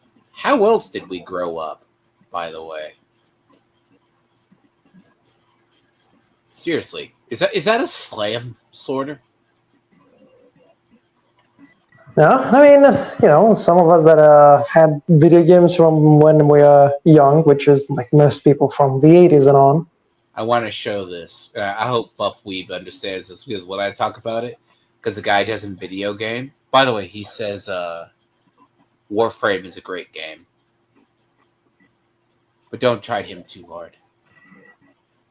I will dedicate stuff to him since he wants to be an asshole. But hey. Here you are. Car will do. Preparing for deliverance. Explosives assembled. I love driving cars. Let's go for a ride. They are vulnerable. This will make a difference. Fully vested. For the cause. I will be remembered. I will not bow to you. I fight to the death. They won't take me alive. I will die with honor. Find me a good car to drive. I'll make a car bomb. I must position myself well. Supreme truth. We have a network. I move to a sacred place. I know people there. On the true path. I'll make a run for it. I am prepared. They will fear us. We must have justice. Our following is strong. I love a crowd. I will die for our cause. I'll make the sacrifice.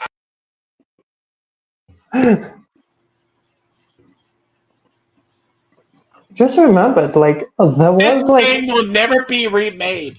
Some very, very, very weird censorship of this game in Germany. This game will never be remade. They had replaced that dude with like with like a fucking barrel full of explosives with wheels. In Germany. Let me fucking see if I can send it to you. Did they? Yep.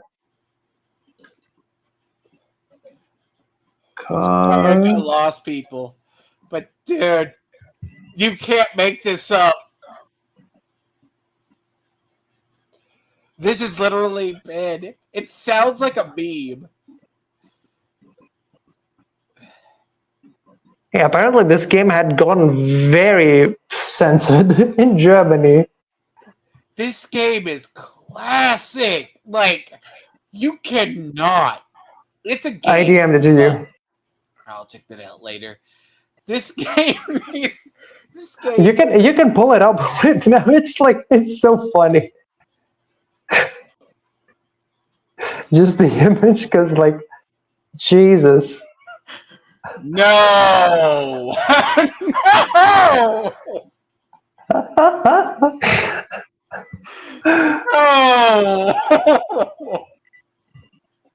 Suicide bombers, what are you talking about? It's just random carts full of TNT. Why? Uh, I'm so glad I played that game uncensored. I mean, it was only in Germany, but yeah. That's not better. That's worse. It's like, why would Don't you, even talk why? about censorship. The irony is, if you go to censor something, don't make it worse. I don't know if it's worse. It's like, it's stupid. It's so stupid.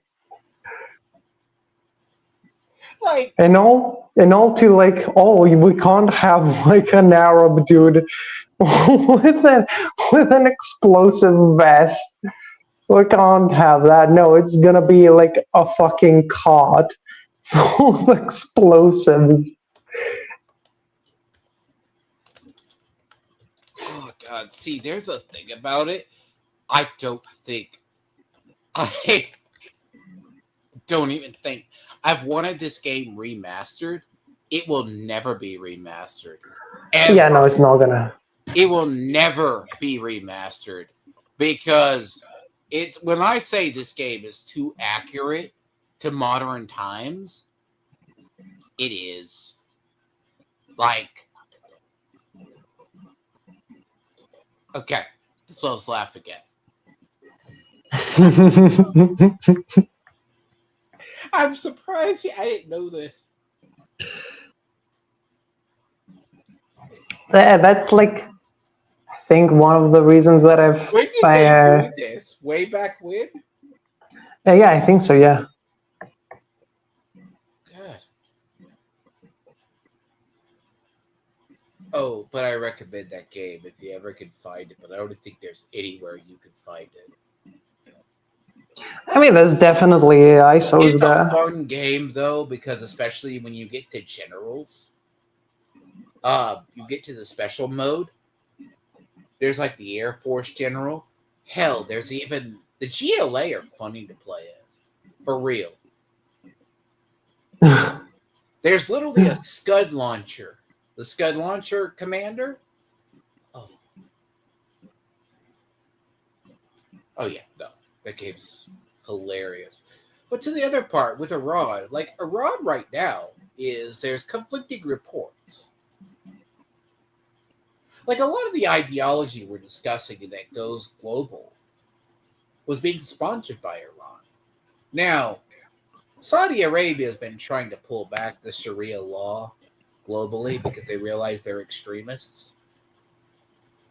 Like, I wanted to bring this up on Multi's channel before he's afraid to talk about the politics.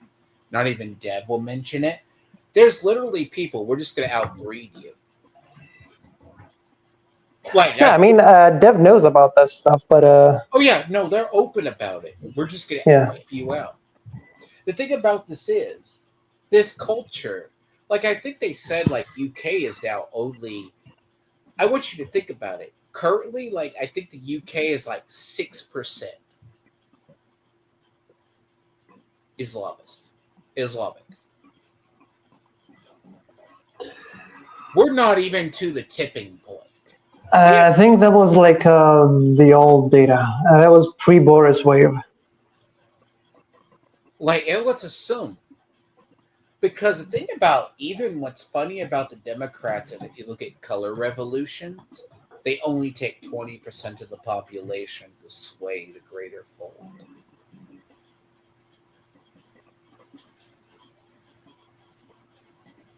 And the stuff with Iran is they say the military is being very vague publicly about how successful it is because they don't want leaks.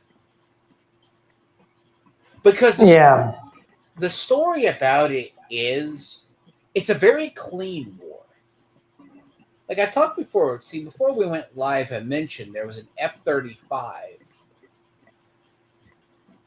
that came back damaged to a base. Because I heard this story myself.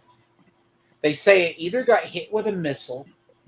Did it get back to the base damaged, or did it? He made an emergency landing. No, the actual one is he maybe screwed up, flew too close, or he got raped by something.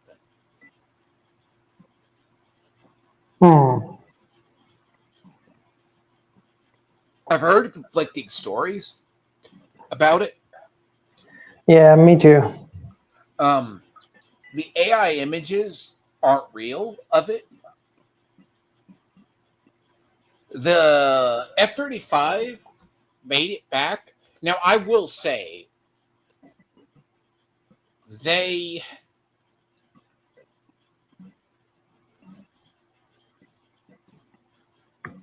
the thing is,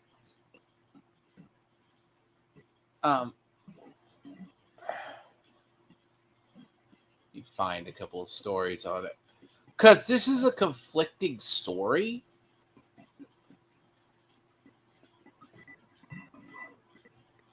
No, it wasn't an F.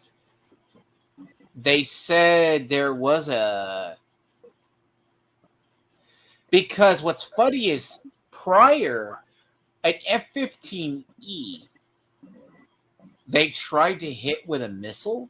It didn't work. But they hit a...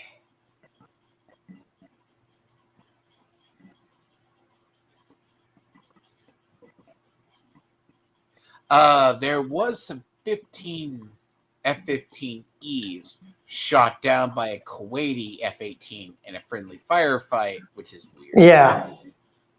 There was a thing, and this actually hit us,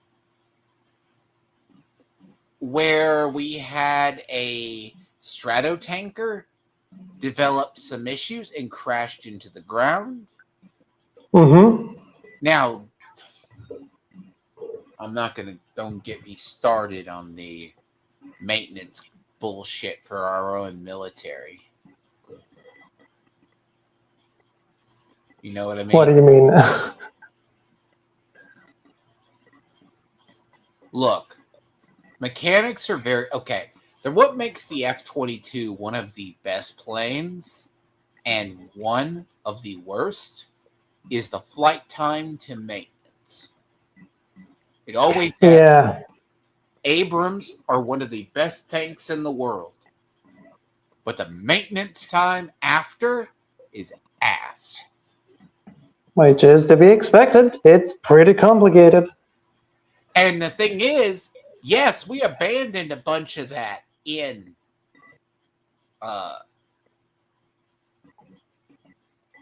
Afghanistan. Okay. So this happened. So this is the Air Force. I trust this one. So whatever it was a shrapnel weapon. Or it went into it. Yeah, it went into it and then shrapnel hit him. Bear in mind, these things are built like tanks, by the way. Just so you people know. Kinda. I mean, not... We haven't lost. You know, the funny part is the KD ratio for this stuff. They're like, supposedly it's like 1-6. Because the F-22 has an absolutely massive. But supposedly, by our own data, the reason why they're so expensive, and ironically, the other thing that actually Command and Conquer generals predicted, they predicted the F-22 Raptors. And they're the best planes in the world in that game. Like, if you're good with them, nothing can detect them. It's pretty funny. But the idea is, it's why the Air Force general is so fun. The pilot, it was shown damaged. It landed. And see, here's the thing about it is they are saying that it's basically been a ground war. It's not a ground war. Because here's the thing is, we're not going to...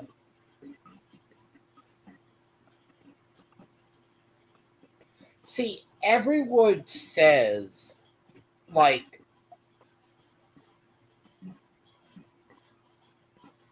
the idea is, it could just be. Now, it could also have been because he got detected. Which,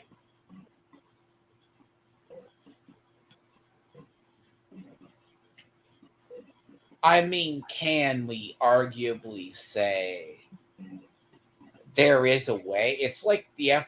That's one reason we wanted to get rid of the F-117. Basically, that was our stealth fighter.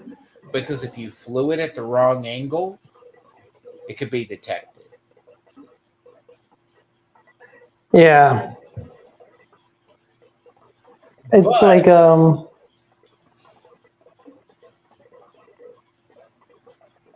No, go on. But basically, the idea that we're only losing F-15s, and I mean, it doesn't surprise me. They say it was a missile because there really is no actual image of it by military, but it got out because Iran tried to cover it. Tried to say they did it as a glory thing.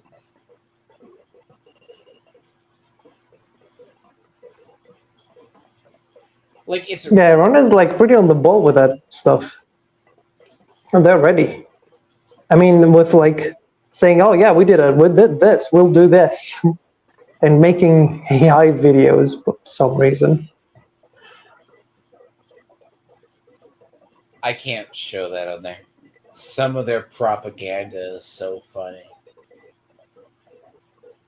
And, see, everyone thinks they have footage, but no one really has footage of it. Now, if we're talking we've diminished their capacity that they want to talk, because the current is the Ayatollah's son currently,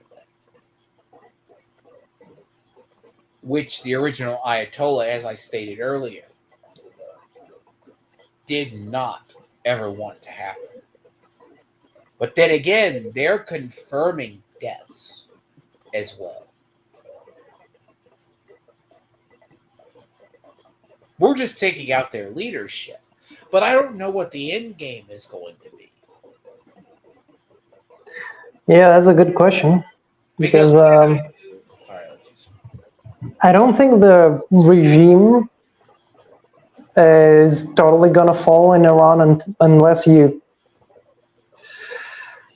kill a lot of people, and I mean a lot of people.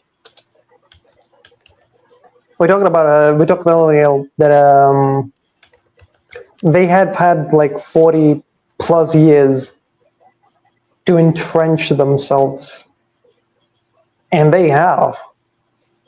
I mean, as I said, the Persians are a proud people. Mm-hmm. Supposedly, we took out Israel's claiming they killed 2 more generals this last week. Yeah.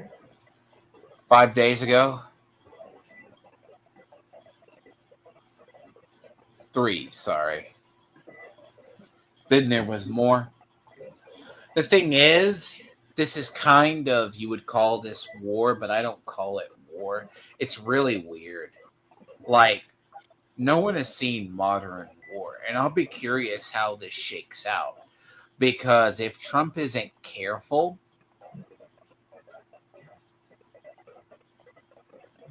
I'm going to be honest, it's going to go to the midterms. And longer, depending on how bad it gets. I mean, people think we're going to invade Cuba. I'm like, I've always said this about Iran, and I think this is why the Saudis never really toppled the mullahs.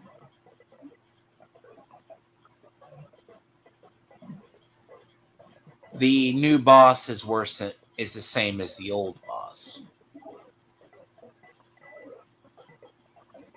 Think of it as like even in Division franchise plays with that philosophy. Even though we remotely kill the heads of the organizations, there's always new ones to rise. Yep. And usually the new ones end up becoming more radical. Mm-hmm. That's actual philosophy. And It's like through it's like what happened in Libya. Like, yeah, Gaddafi was gone. I saw a video on that sorter that came across my time. And now Libya is still in civil war and is pretty much used as a launching platform for all the fucking slave drivers that bring the immigrants in those fucking boats. That's where a lot of them come from.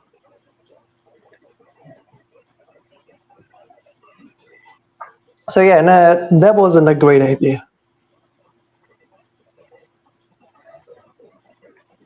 Now I don't know how Iran is gonna end. I have no idea, but I don't think it will end very soon.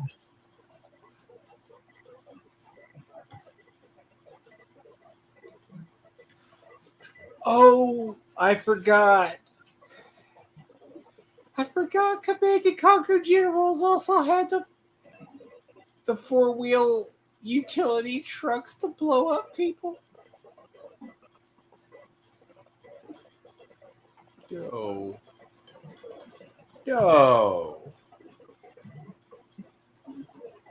This game is terrible.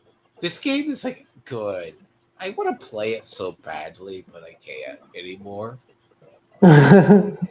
Can't. Because it doesn't work on modern devices. Okay. This game was way too ahead of its time.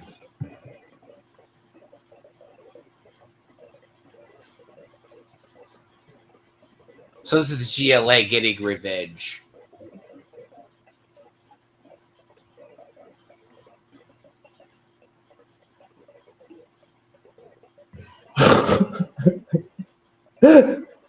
This is so...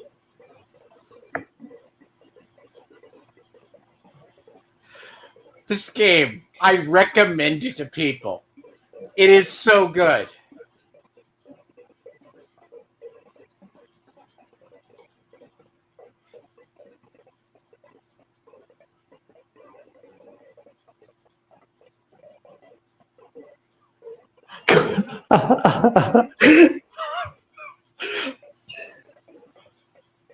This game is a thing of beauty.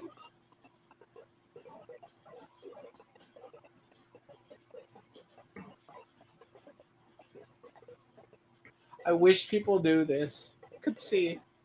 This game is based as fuck.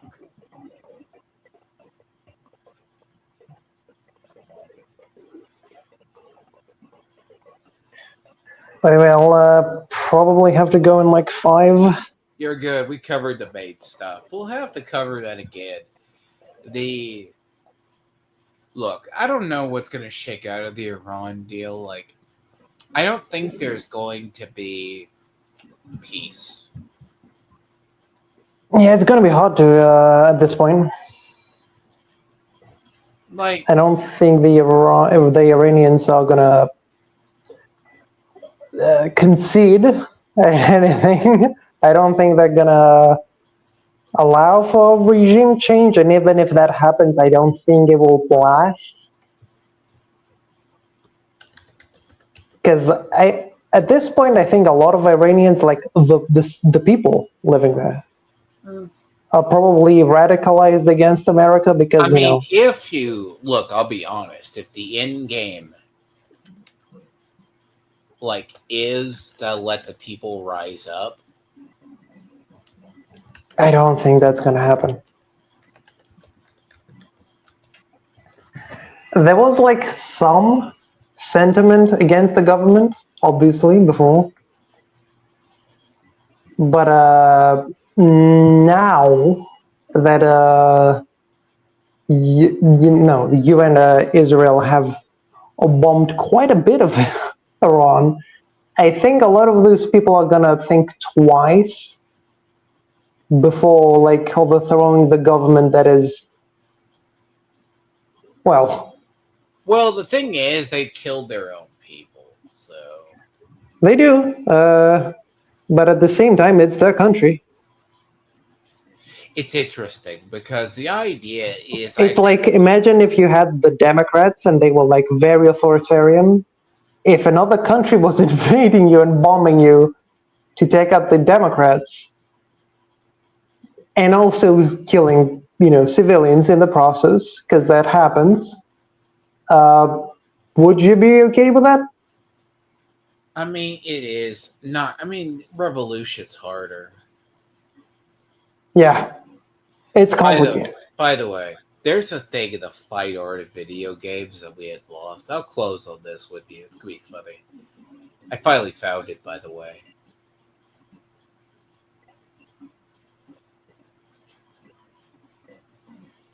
We don't get games like this. This is the beauty of this franchise.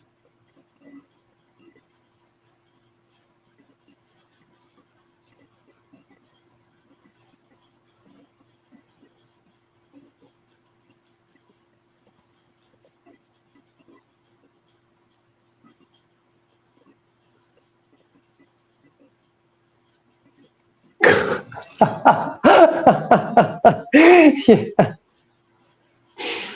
Look, when I said I didn't grow up at a very politically correct time, you understand why now. Yeah, I mean, stuff was generally quite a lot more. I'm gonna say liberal because I mean, and mean it like It's classical liberal, okay? Classical it was like liberal. not giving a shit. It was like, We yeah, can't jokes do this allowed. anymore. We can't. Unironically, we actually have suicide bombers in things. By the way, this is of course Red Alert 3, but don't get me wrong.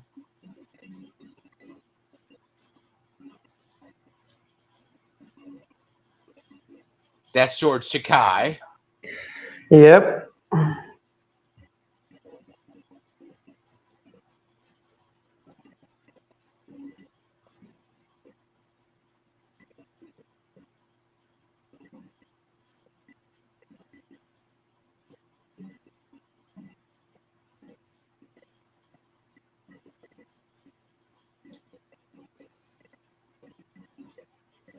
By the way, this was like such the 90s because J.K. Simmons and this guy was also the villain, I believe, in Tomorrow Never Dies. Yeah. I can't remember his name. Man, I mean, all of them are like well known as like what's his name? God, the other dude right next to him. What is he called? Oh God, Peter Stormare. Yes, God. See, the thing is, this game is so good because Red Alert happens because Einstein invents a time machine and goes back and talks to Hitler, which prevents the rise of the Nazis. Yeah, but That's the actual plot of Red Alert. Yep. It's like very strange, but it's wacky. It's like that kind of 90s. What just gotta make some wild shit. He thought if you make it, and then guess what happens? The Soviets go back and wipe out Einstein, and then the Japanese go back and wipe out other shit and screw up the timeline further. Yeah. And also the Russian president is the guy who was what was it? Oh yeah, Tim Curry. Tim Curry. Yeah.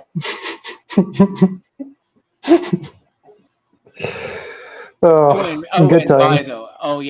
By the way, as I said, the stuff on Iran, I think next week, would you want to touch upon the stuff with Tommy Robinson and the Islamic takeover stuff? Would you go over that? Sure. That's a good topic, by the way. Eventually, we'll have to develop one and go over the I really want to go over the Gramsci stuff. It's going to go over so many people's heads. That needs like a proper preparation, but yeah. That's a long term, but like that Tommy Robinson interview or what he was going to use, I've kind of been waiting for that because he hinted at that. You know what I mean? Mm-hmm. And as I was talking about, I'll have to find the thing on the color revolutions.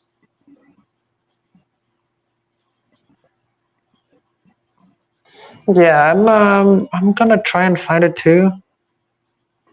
I can find it. I have it saved. Hold on a sec, because I know someone just, if they popped in late, I have a feeling it's someone from Buff's audience. Little do they know, I was up late. I kind of did. Look, I don't sleep well. I'm sometimes okay with sleeping. Other times, just no. For the record, so people don't think that I don't have too many side projects, I want to show a little bit of a clip. This is going to be the preview. Let's see. Let me get the timestamp in. Sorter's already seen this. Hold on. 2, 7. One day I'll be professional. Let's just set it to 218, I guess. Good. One day I'll be professional. This is the preview for basically Wednesday. And this is Buff's. So the person, if you popped in, and the people popping in late, I apologize if you are from Buff's audience, and I assume.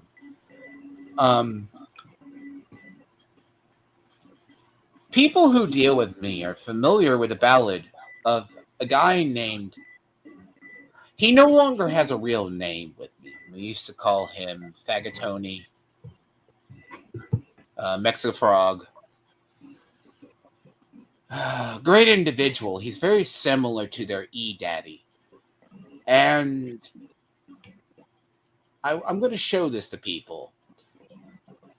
And bear with me, because this is cringe.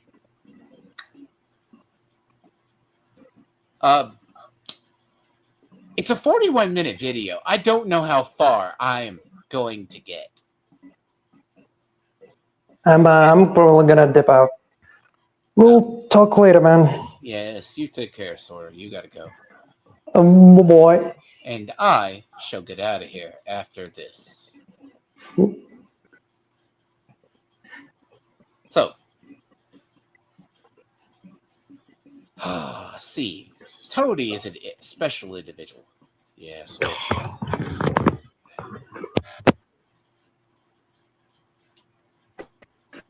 When I meant crusty DMs, you gotta. Oh, Okay, he's good. He has to get out. He's on mobile. I'm gonna say this, by the way. This man, just to give you a little bit of a preview, people, because this will be my Wednesday stream, and I said, please pop in Wednesday, because, I know this, and this took a little while to get, and I am happy about it, and there's an entire story to this. There is an entire story to this. And this is Buff's future, okay? He's fucked with the wrong person. Because This man that I'm about to mention, I said to Buff, you want a really good low-cal to actual milk what an actual low-cal is? You could have him. I've taken him down 4 to 5 times. And I pardon the cringe. This is the preview for Wednesday's stream. All right? I want people to understand. This man was a detractor of Eric July. I've always said he was always a weird individual, a massive narcissist. Just like Buff, I took his ass down, dismantled his network. I mean, he survives on stilts at this point, but he's the NPC that can survive miraculously with one life. Okay? This dude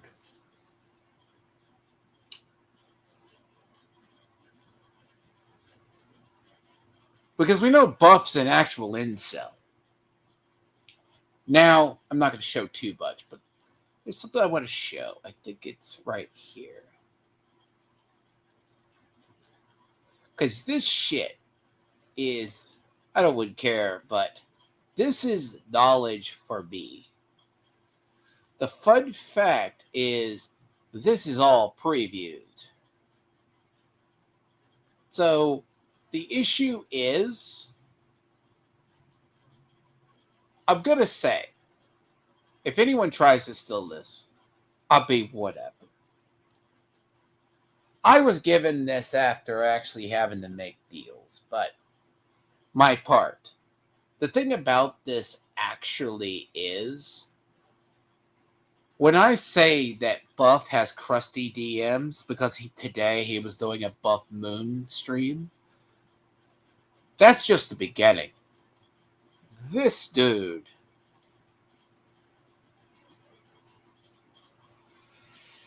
whoo! I'm just gonna tell you. You guys have no idea. And I got this man to publicly humiliate himself over and over and over again. And when I reference to an actual lolcow that I have defeated and milked for years for lols, Buff is going to join him. Because when I said Buff has some crusty ass DMs somewhere, I bet you he does. I've already found his Kiwi Farms thread. I have found some Reddit threads that all sound exactly like this dude. And you know what? Unironically, how that started is because he wanted to go for an own on me, like Buff did. And he's insecure as him as well. I want you to understand what you're going to see Wednesday is going to be, sorry, if you're coming in late, this is the preview for next Wednesday. Now, bro, I just want to tell you, you will never, ever look at stuff the same again. So, Buff, if you're watching, this is your future. A glimpse of it. All right? People who see this. See, this has not been my goal for the longest time. My goal has always been to end this war with this one particular man. Frog Tony, a.k.a. Essay Tony, has that name now because at a party in L.A. with Dick Masterson, he slapped her butt 3 times. All right? Now, I'm going to say this is not for the faint of heart. The dude literally talks about this. Now, what happened is unofficially, I've made peace deals with this guy about 5 times. 3 times publicly. Knocked his teeth out online and humiliated him ritualistically for during the course of him detracting Eric July. So badly, I live in his audience's head rent-free. He's a grifter, a slop tuber just like Buff. And these were his DMs with an OnlyFans girl.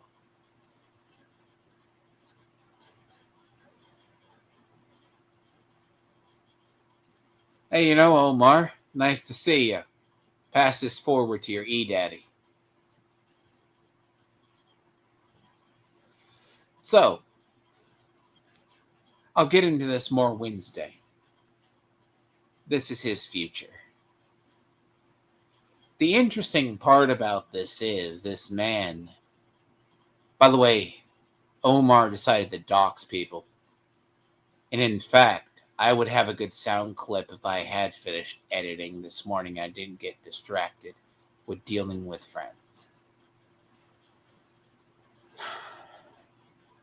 Look, I'm going to say editing like a 2-hour video is ass. By the way, editing a 2-hour video is horrible. It's a 2-hour and 43-minute video. And they'll think I don't have receipts, by the way. Oh, boy, oh, boy, oh, boy, oh, boy.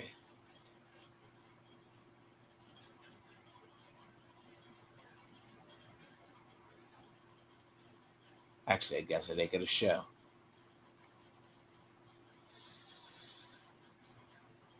I guess it can't show. Ugh. I have to do it through OBS, but I ain't doing it. It's hell to edit. But I can do it.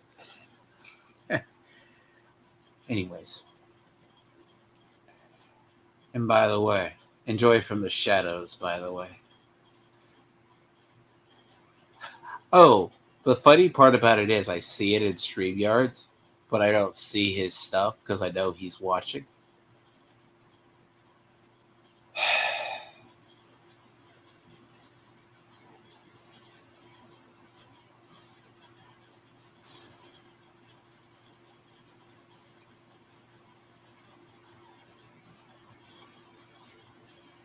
This is a future project.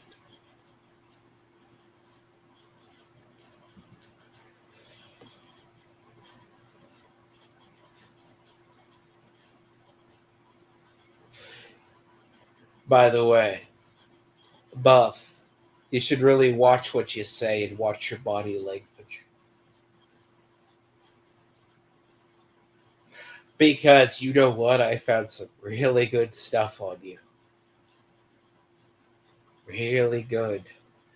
Your streams do you no favors.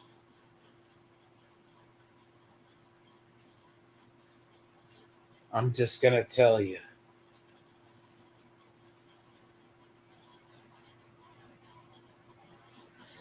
But the problem is he doesn't realize what he says.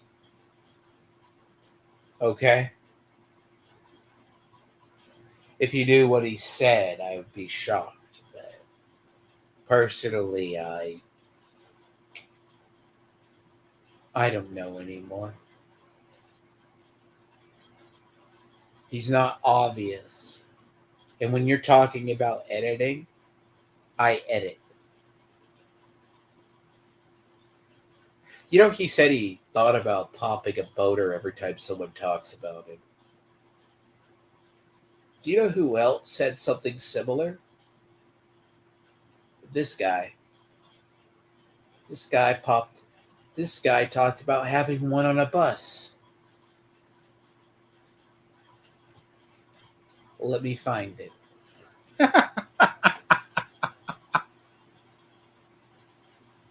You know what's funny? If you go back. Here you go.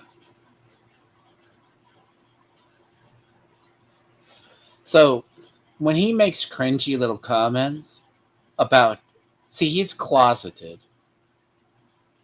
I'm just telling you. This is why I joke. I've dealt with people like him.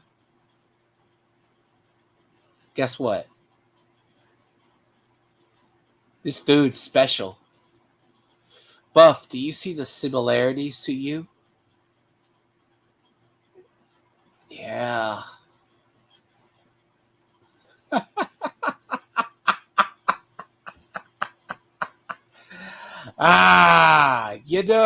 Buff and his fan base. I swear to God, you guys have no the idea of the hornet's nest. When I am petty, I am as petty as a vengeful and a wrathful God. Please pray that I forget about you and you observe a peace deal. I recommend it for you. But I know they don't. And I want people to understand something. Because this gets better. Because as I said, I let it close out on this part. There's a part in a lie that I know the entire history to this. When I mean he got crusty DMs and really shitty behavior, boy, oh goddamn boy, this gets worse. This gets great. And sadly, I won't be the only one suffering through this. But this is a gift. This was a culmination of an effort, and now Tony is forever labeled with this. Because I want you to understand, your E-Daddy would say this. Do you understand? And by the way, the channel I got this from already publicly used this. But I'm going to tell you right now, content advisory warning, it will be great. The lead up to this is good. And by the way, at Omari, if you want to pop into StreamYards, you can. I'll extend it a little bit. Do any of you guys want to take a buff? You want to come, see your future? I'll extend it a little bit. What do you say? I'll give you about 15 minutes. Okay?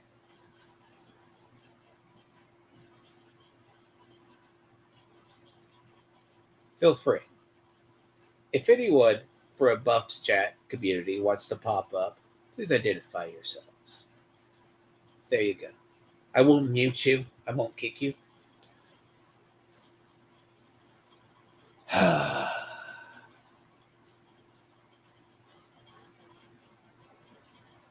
But feel free to pop in.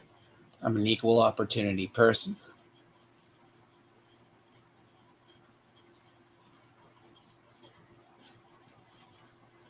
Dude, there's something in here, and I swear to God, if I wanted it for today. Look at these facial expressions of him second by second. If I go frame by frame, please, let me get that Buff Moon stream. Most of this is goddamn filler. And I've already identified his insecurity sides. This is cancer of the highest order. See, it would help him if he's less stoned. Half his time, but God, do you know how boring this is? The cover. Do you know how boring he is? I'm just telling you. The greatest part I like is when he cocks his head to the side with those eyes. Here's the funny thing about it. He can never hide his body language of when someone gets the ode on him. This goes back to his lolcow nerd days, apparently. Because as I was editing this, I kind of had to go through the lolcow nerd stuff. He has facial tics. I've only ever seen it. They're gestures. Trust me. The beauty of Tony, till I actually learned what Tony looked like, because we did, this is what I show people. The reason why I called his channel Bitter Bitches in the Hair Salon.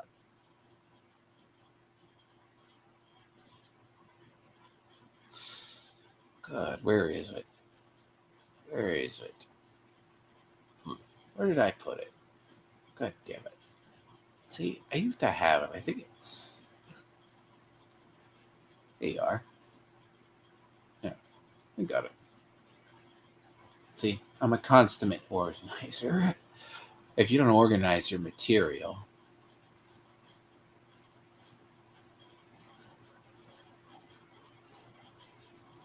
So, let me help you out.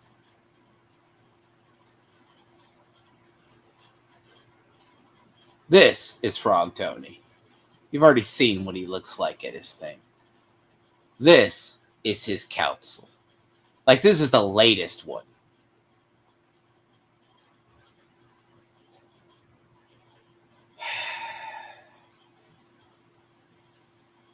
When I call you guys bitter bitches in a hair salon,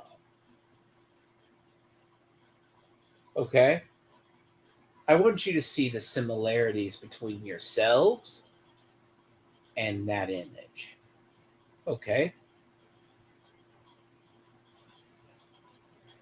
Because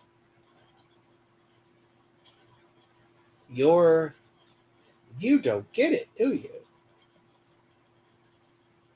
I've dealt with your guys' people before. Because who do you think I've been dealing with for 3 fucking plus years? To the point that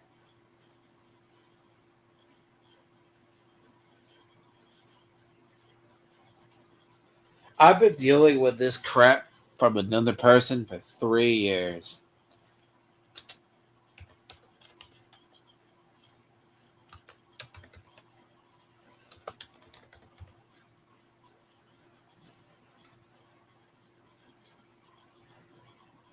If I go back and I find the other one,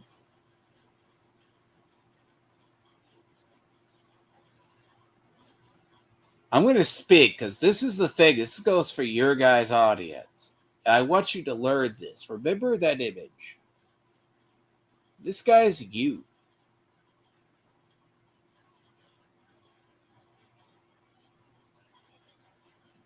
Notice the similarities, please.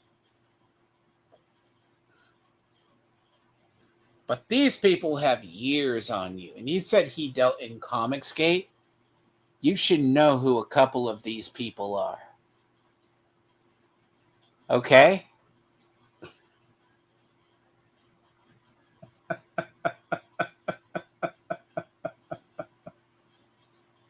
And then the community that rose up to deal with him is funny. Because the guy on the end is Liam Gray, who's been crashing out for years.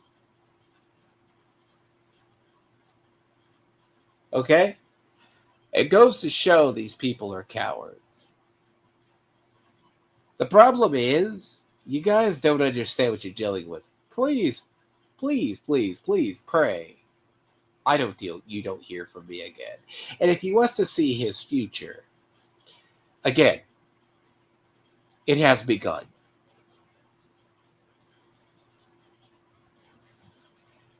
Just remember, every time he reacts, I won't say a word in his streams.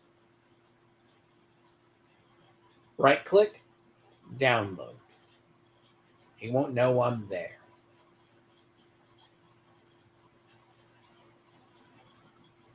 Then these will all go into a folder. 6 months down the line, maybe a year,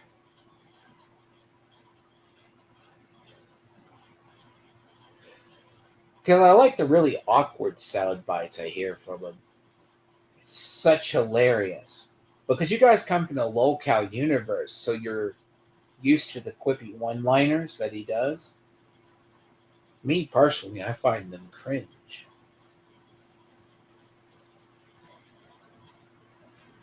But it's relaxing to me compared to normally doing stuff. Because when I say I get the receipts, it's not hard.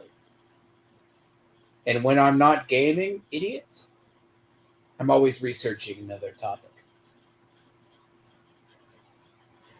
As I said, this man is now a pet project, since he wants to claim. Again, if he wants to declare a truce, he will have a truce. If not, there will be ammunition stored.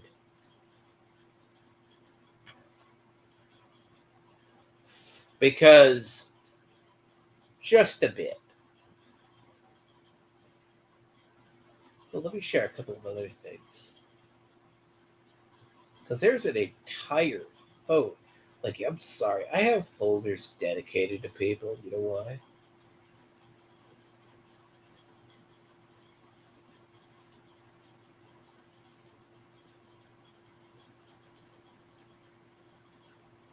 Jesus. Where's my desktop, damn it? Motherfucker.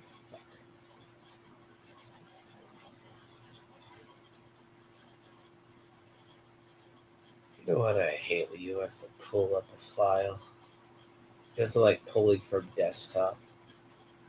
I swear to God. Because I save stuff to the desktop because of the reasons. Well, it's a lot easier to find it. There used to be.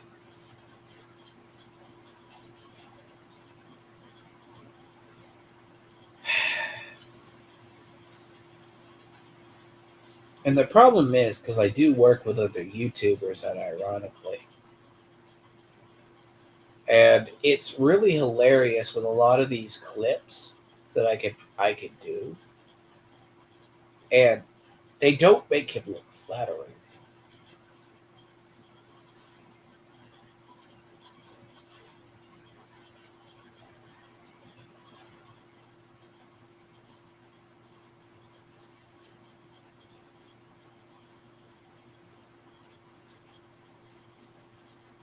And just so you don't know,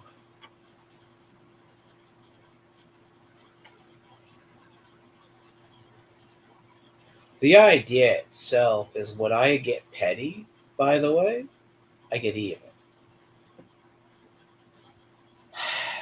Anyways, you know what? I got a solution for this. I got a solution. It's against my moral code, but you know what? For the sake of sake of stuff, I need to actually take care of it. Because the link is for anybody for Buff's chat who wishes to actually are. But this is just your future. I'm sorry. Don't be bad.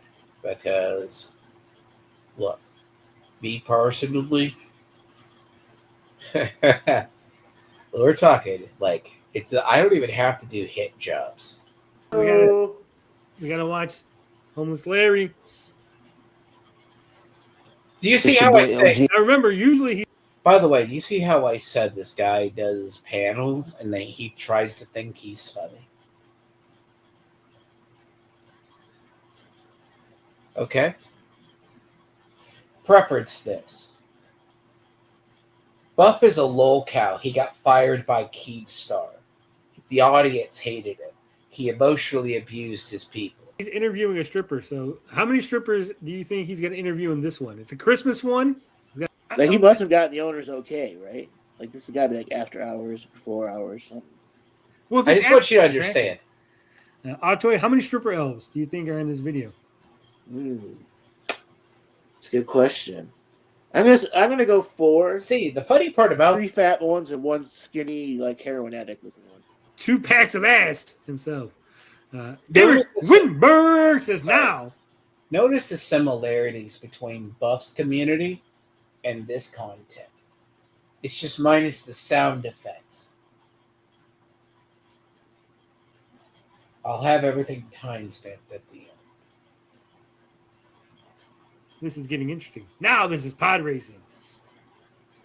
The dude's 43 years old. I want you to remember, this is the same dude that sent those DMs earlier that I'm going to go over Wednesday.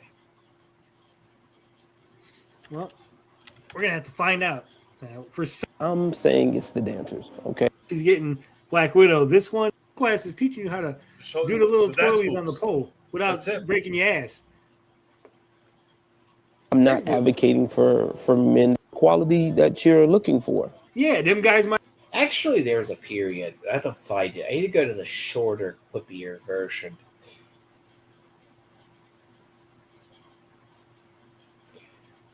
Which, no, this is the edited, but that's for, like, getting stuff out of it, by the way. Let me go find that one. Let me go in and find it.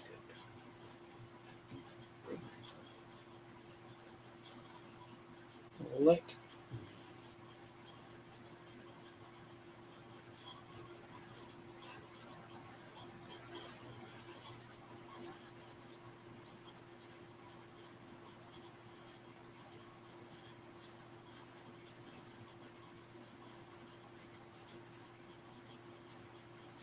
That is short. Where the fuck did you put it?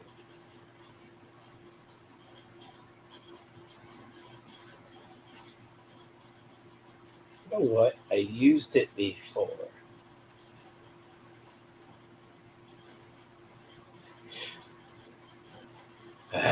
See, I'm very unorganized.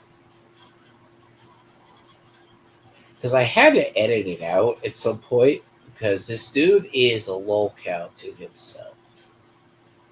The problem himself, it's like Buff is a lolcow.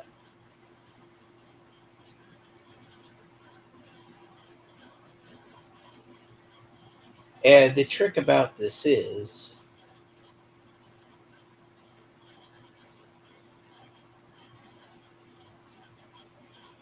I need to remember, because if I edited it, it's very funny.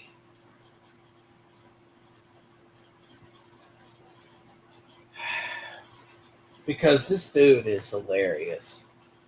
Now, I will say, the idea is, because when I find sound bites about, yes, I was off in the timeline. Jesus.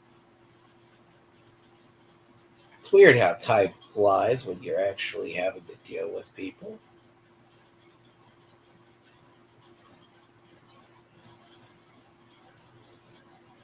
Because a lot of times people don't get like the idea of organizing stuff. And the problem itself is such ass for it. Half this time when I have to organize clips, God, feel free, don't be strangers. But Buff's future, this is Buff's future. I really need to go to fucking San Antonio, go to the strip club, find the exact stripper that turns you down, LG. Pick her up. Sure. Yeah. Pick her up. Take her out. Give me a lap dance in front of you. Be like, hey, DJ, play some music. Get a nice little lap dance. Then leave the club with her. And so she could tell you about me in the morning. She'd be like, oh, man, that guy that was here last night knocked it out. Do you see how when Buff talks and sounds, he sounds like this?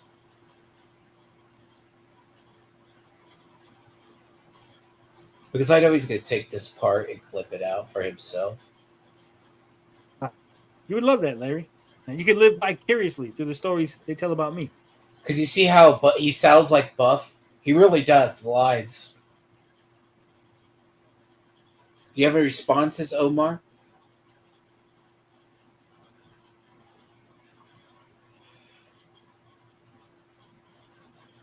Then again, I think his clips are a little bit. Tony's not very good at what he does. He's not great. The problem is I'm very petty. So, again, take the bet that I'm not going to edit out of videos of people. Go ahead. Again, I've left a mark on Tony's channel more than he's ever admitted. The dude has 9K subs, and he got caught botting 2 at one point. Dude can't even break 1,000 subs anymore. Dude can't even break 1,000 people watching his crap half the time. Because you know why? Because of all the allegations and all the bullshit he's done. Just as what will happen to Buff and anyone who does it. Alright? Would do you a favor, Buff. This is your future. I ask for you to leave me alone. And if you want to come on and make a peace agreement, we will talk. People who do not understand anything about what I mean when I'm a nice individual till I am not nice.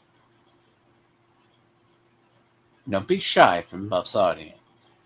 Unlike you guys, I won't kick you out. Buff left on his own accord because he couldn't take the heat. I'm just going to tell you right now, this is his channel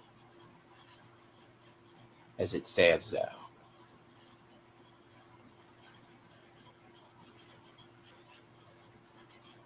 I want you to notice the similarities between him and Buff Weeb's channel. Let's do one better. Let's do one better. Let's do a side-by-side comparison.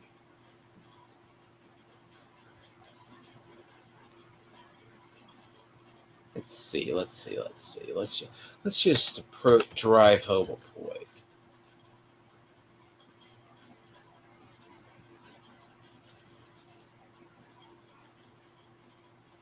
All right. This is Tony's channel. Oh, this is his. I want you to look at his views. Okay?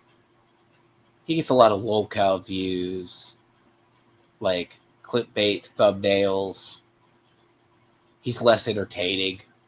The problem is he's only slightly more entertaining than actual. God damn it.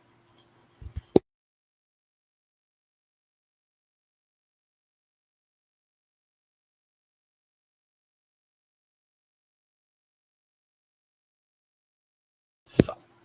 Allergies. And I want you to see this mess. But when someone plays the algorithm, like shorts, Tony couldn't really play the shorts game because he's too old and too whatever. He got known as a live stream channel. I mean, if we go back to the height when he was covering Eric July, like, this was before his falling out with the allegations of the Ase, before he got known as Ese Tony. Get it? Ese? Look at his views. Then he got disowned by EVS. His views have tanked. Half those views come from Cynic's audience to make fun of it.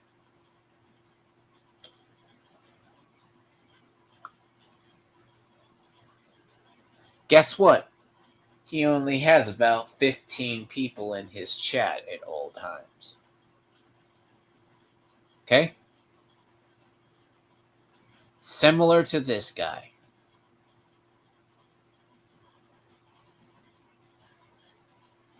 Maybe less. The only people who sit and watch Tony now are the people who want whatever. They're just after him. I mean, to be honest, I'll still pull stuff from him from time to time, but it's nothing interesting to pull. Half these thumbnails are bait. He doesn't go over them. He's been copyright struck as well. Again, this is Buff's future. Again, you know what's interesting? Buff was a detractor of Eric July. Guess what? This man was a detractor of Eric July too. The dude gets, like on a good day, he gets like, baby. Look how dead his chat is. Okay, you can say mine's dead too. I blocked half the people from his audience.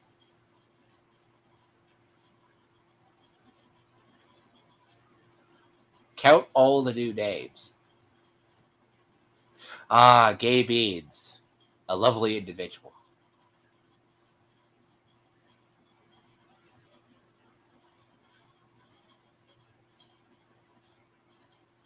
Do you see how dead his chat is? So about once or twice a month, he buys bots. Okay? They all know they're alts. They're basically alts used to support his channel. Something he should know. He'll say he gets 60 views. Nah. He doesn't get 60.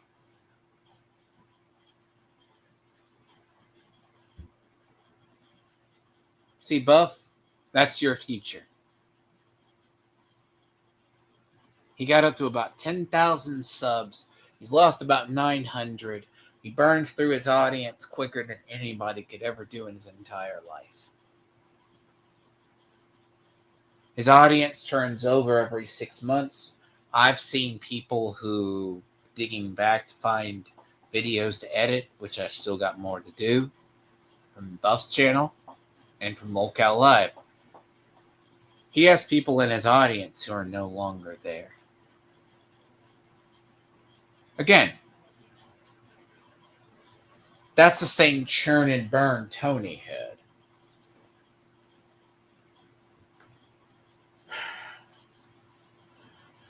You guys should never try to dox people.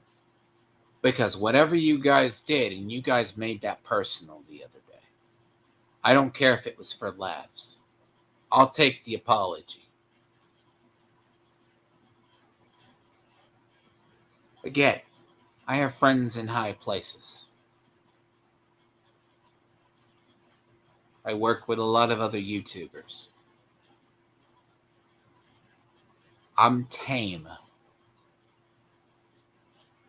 compared to most. I'm nice. I call it the room of my section of the internet. And by the way, to any of his audience who think I am subscribed to the Quartering and anybody, no. I hate so many spheres of the internet. I hate slop tubers. And I'm going to say this again. If you think I'm sub to someone, you're never going to get it. Because it's not true. Slander me for stuff I do. At least. But seriously remember, you guys, your eDaddy is the one who took the snapshots from my screen, of screenshots from the Genshin stream, and downloaded it to Goon2 later. Correct? And if you misrepresent anything I present, guess what? That will be saved. I am nothing if not petty. I'm actually petty. So, Buff, please learn. This is the only time I'm going to address this publicly. Since your mod deleted the thing I said, give me peace or there will be war. Because your future, I've shown it to you. I left an open panel. And just let me know if you ever want an open panel. But none of your audience leaves your hug box. With that, I'm going to close out because I got a game to go play later. Okay? Please remember. And thanks to some friends in another community that I know of, I have more evidence. And if Omar, you're watching, don't be a stranger. You want to come up and debate me and you want the actual,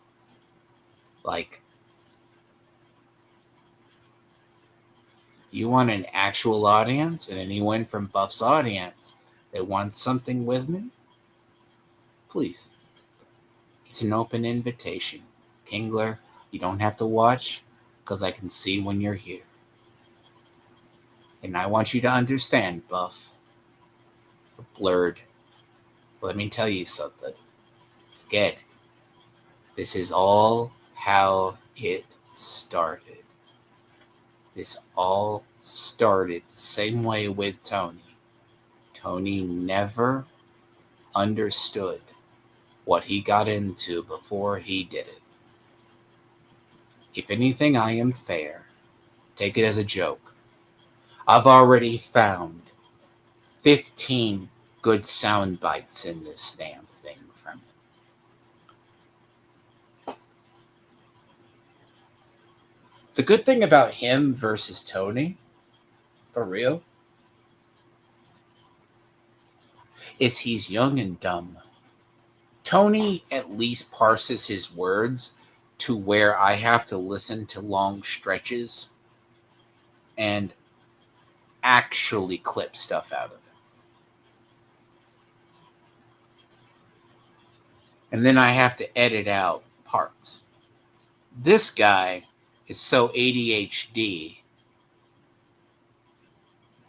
so screwed up, he just says it.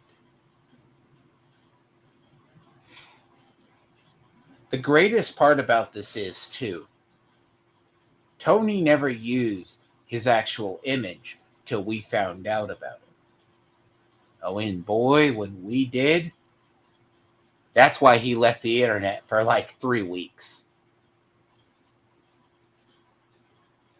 Because he thought he could be a big YouTuber too.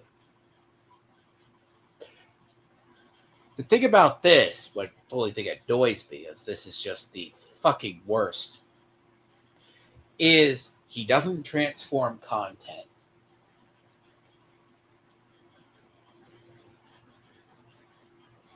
And he's right. You got to go through his streams and cut around his copyrighted material, as well as not even to take attention. Hey, buddy. You don't transform content. You just sit there and play games. You were looking upskirt at people on Genshin Impact. Try you again. Smell like poo. You smell like poo. Try again. You smell like poo. Would you like to make a piece of? Would you like to make a peace agreement? I'm sorry that we felted you so hard that you. He's being a jackass. Just unmute myself like that. So yeah, I can easily unmute myself. It's not hard. So you can make you yourself smell look like poo. like you can. You smell like poo. You want to make a jackass out of yourself? You smell like poo. Is that all you got to say? No, you don't have anybody in high places. You're fresh milk. I love you. Do you know? How do you think I got this stuff on Tony? How do you know? Did you see any of that? Speak. Because I know you've been here. Yeah, see, he hits and runs. He doesn't have anything. So let's continue. Look, this is going to be a war. He is warned. Again, he runs.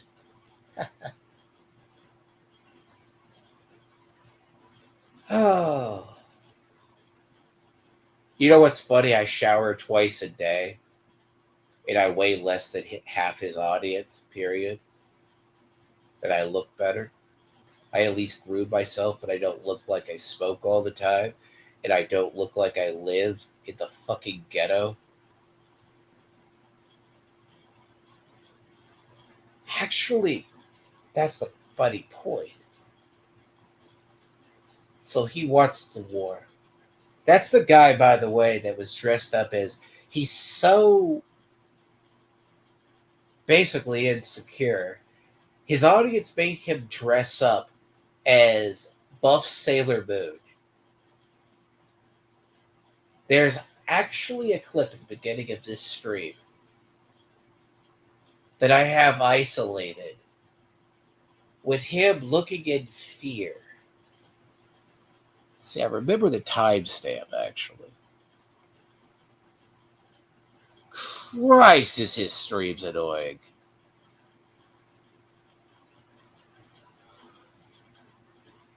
You know what's funny?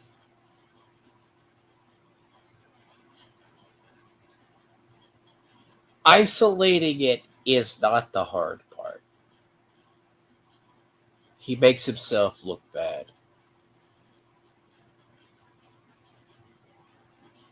But then again, welcome to being my new op, Buff. You are very soundbiteable. But that I'll end it. I got stuff I gotta do, for real. I gotta edit out a bunch of videos. Sadly, I'm learning how to edit him, and it's really gonna be easy once it gets down to it. But editing videos isn't hard.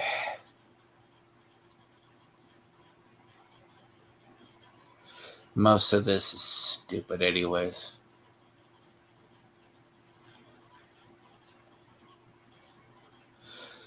I like the clip especially where he admits he has to hide his closeted behavior.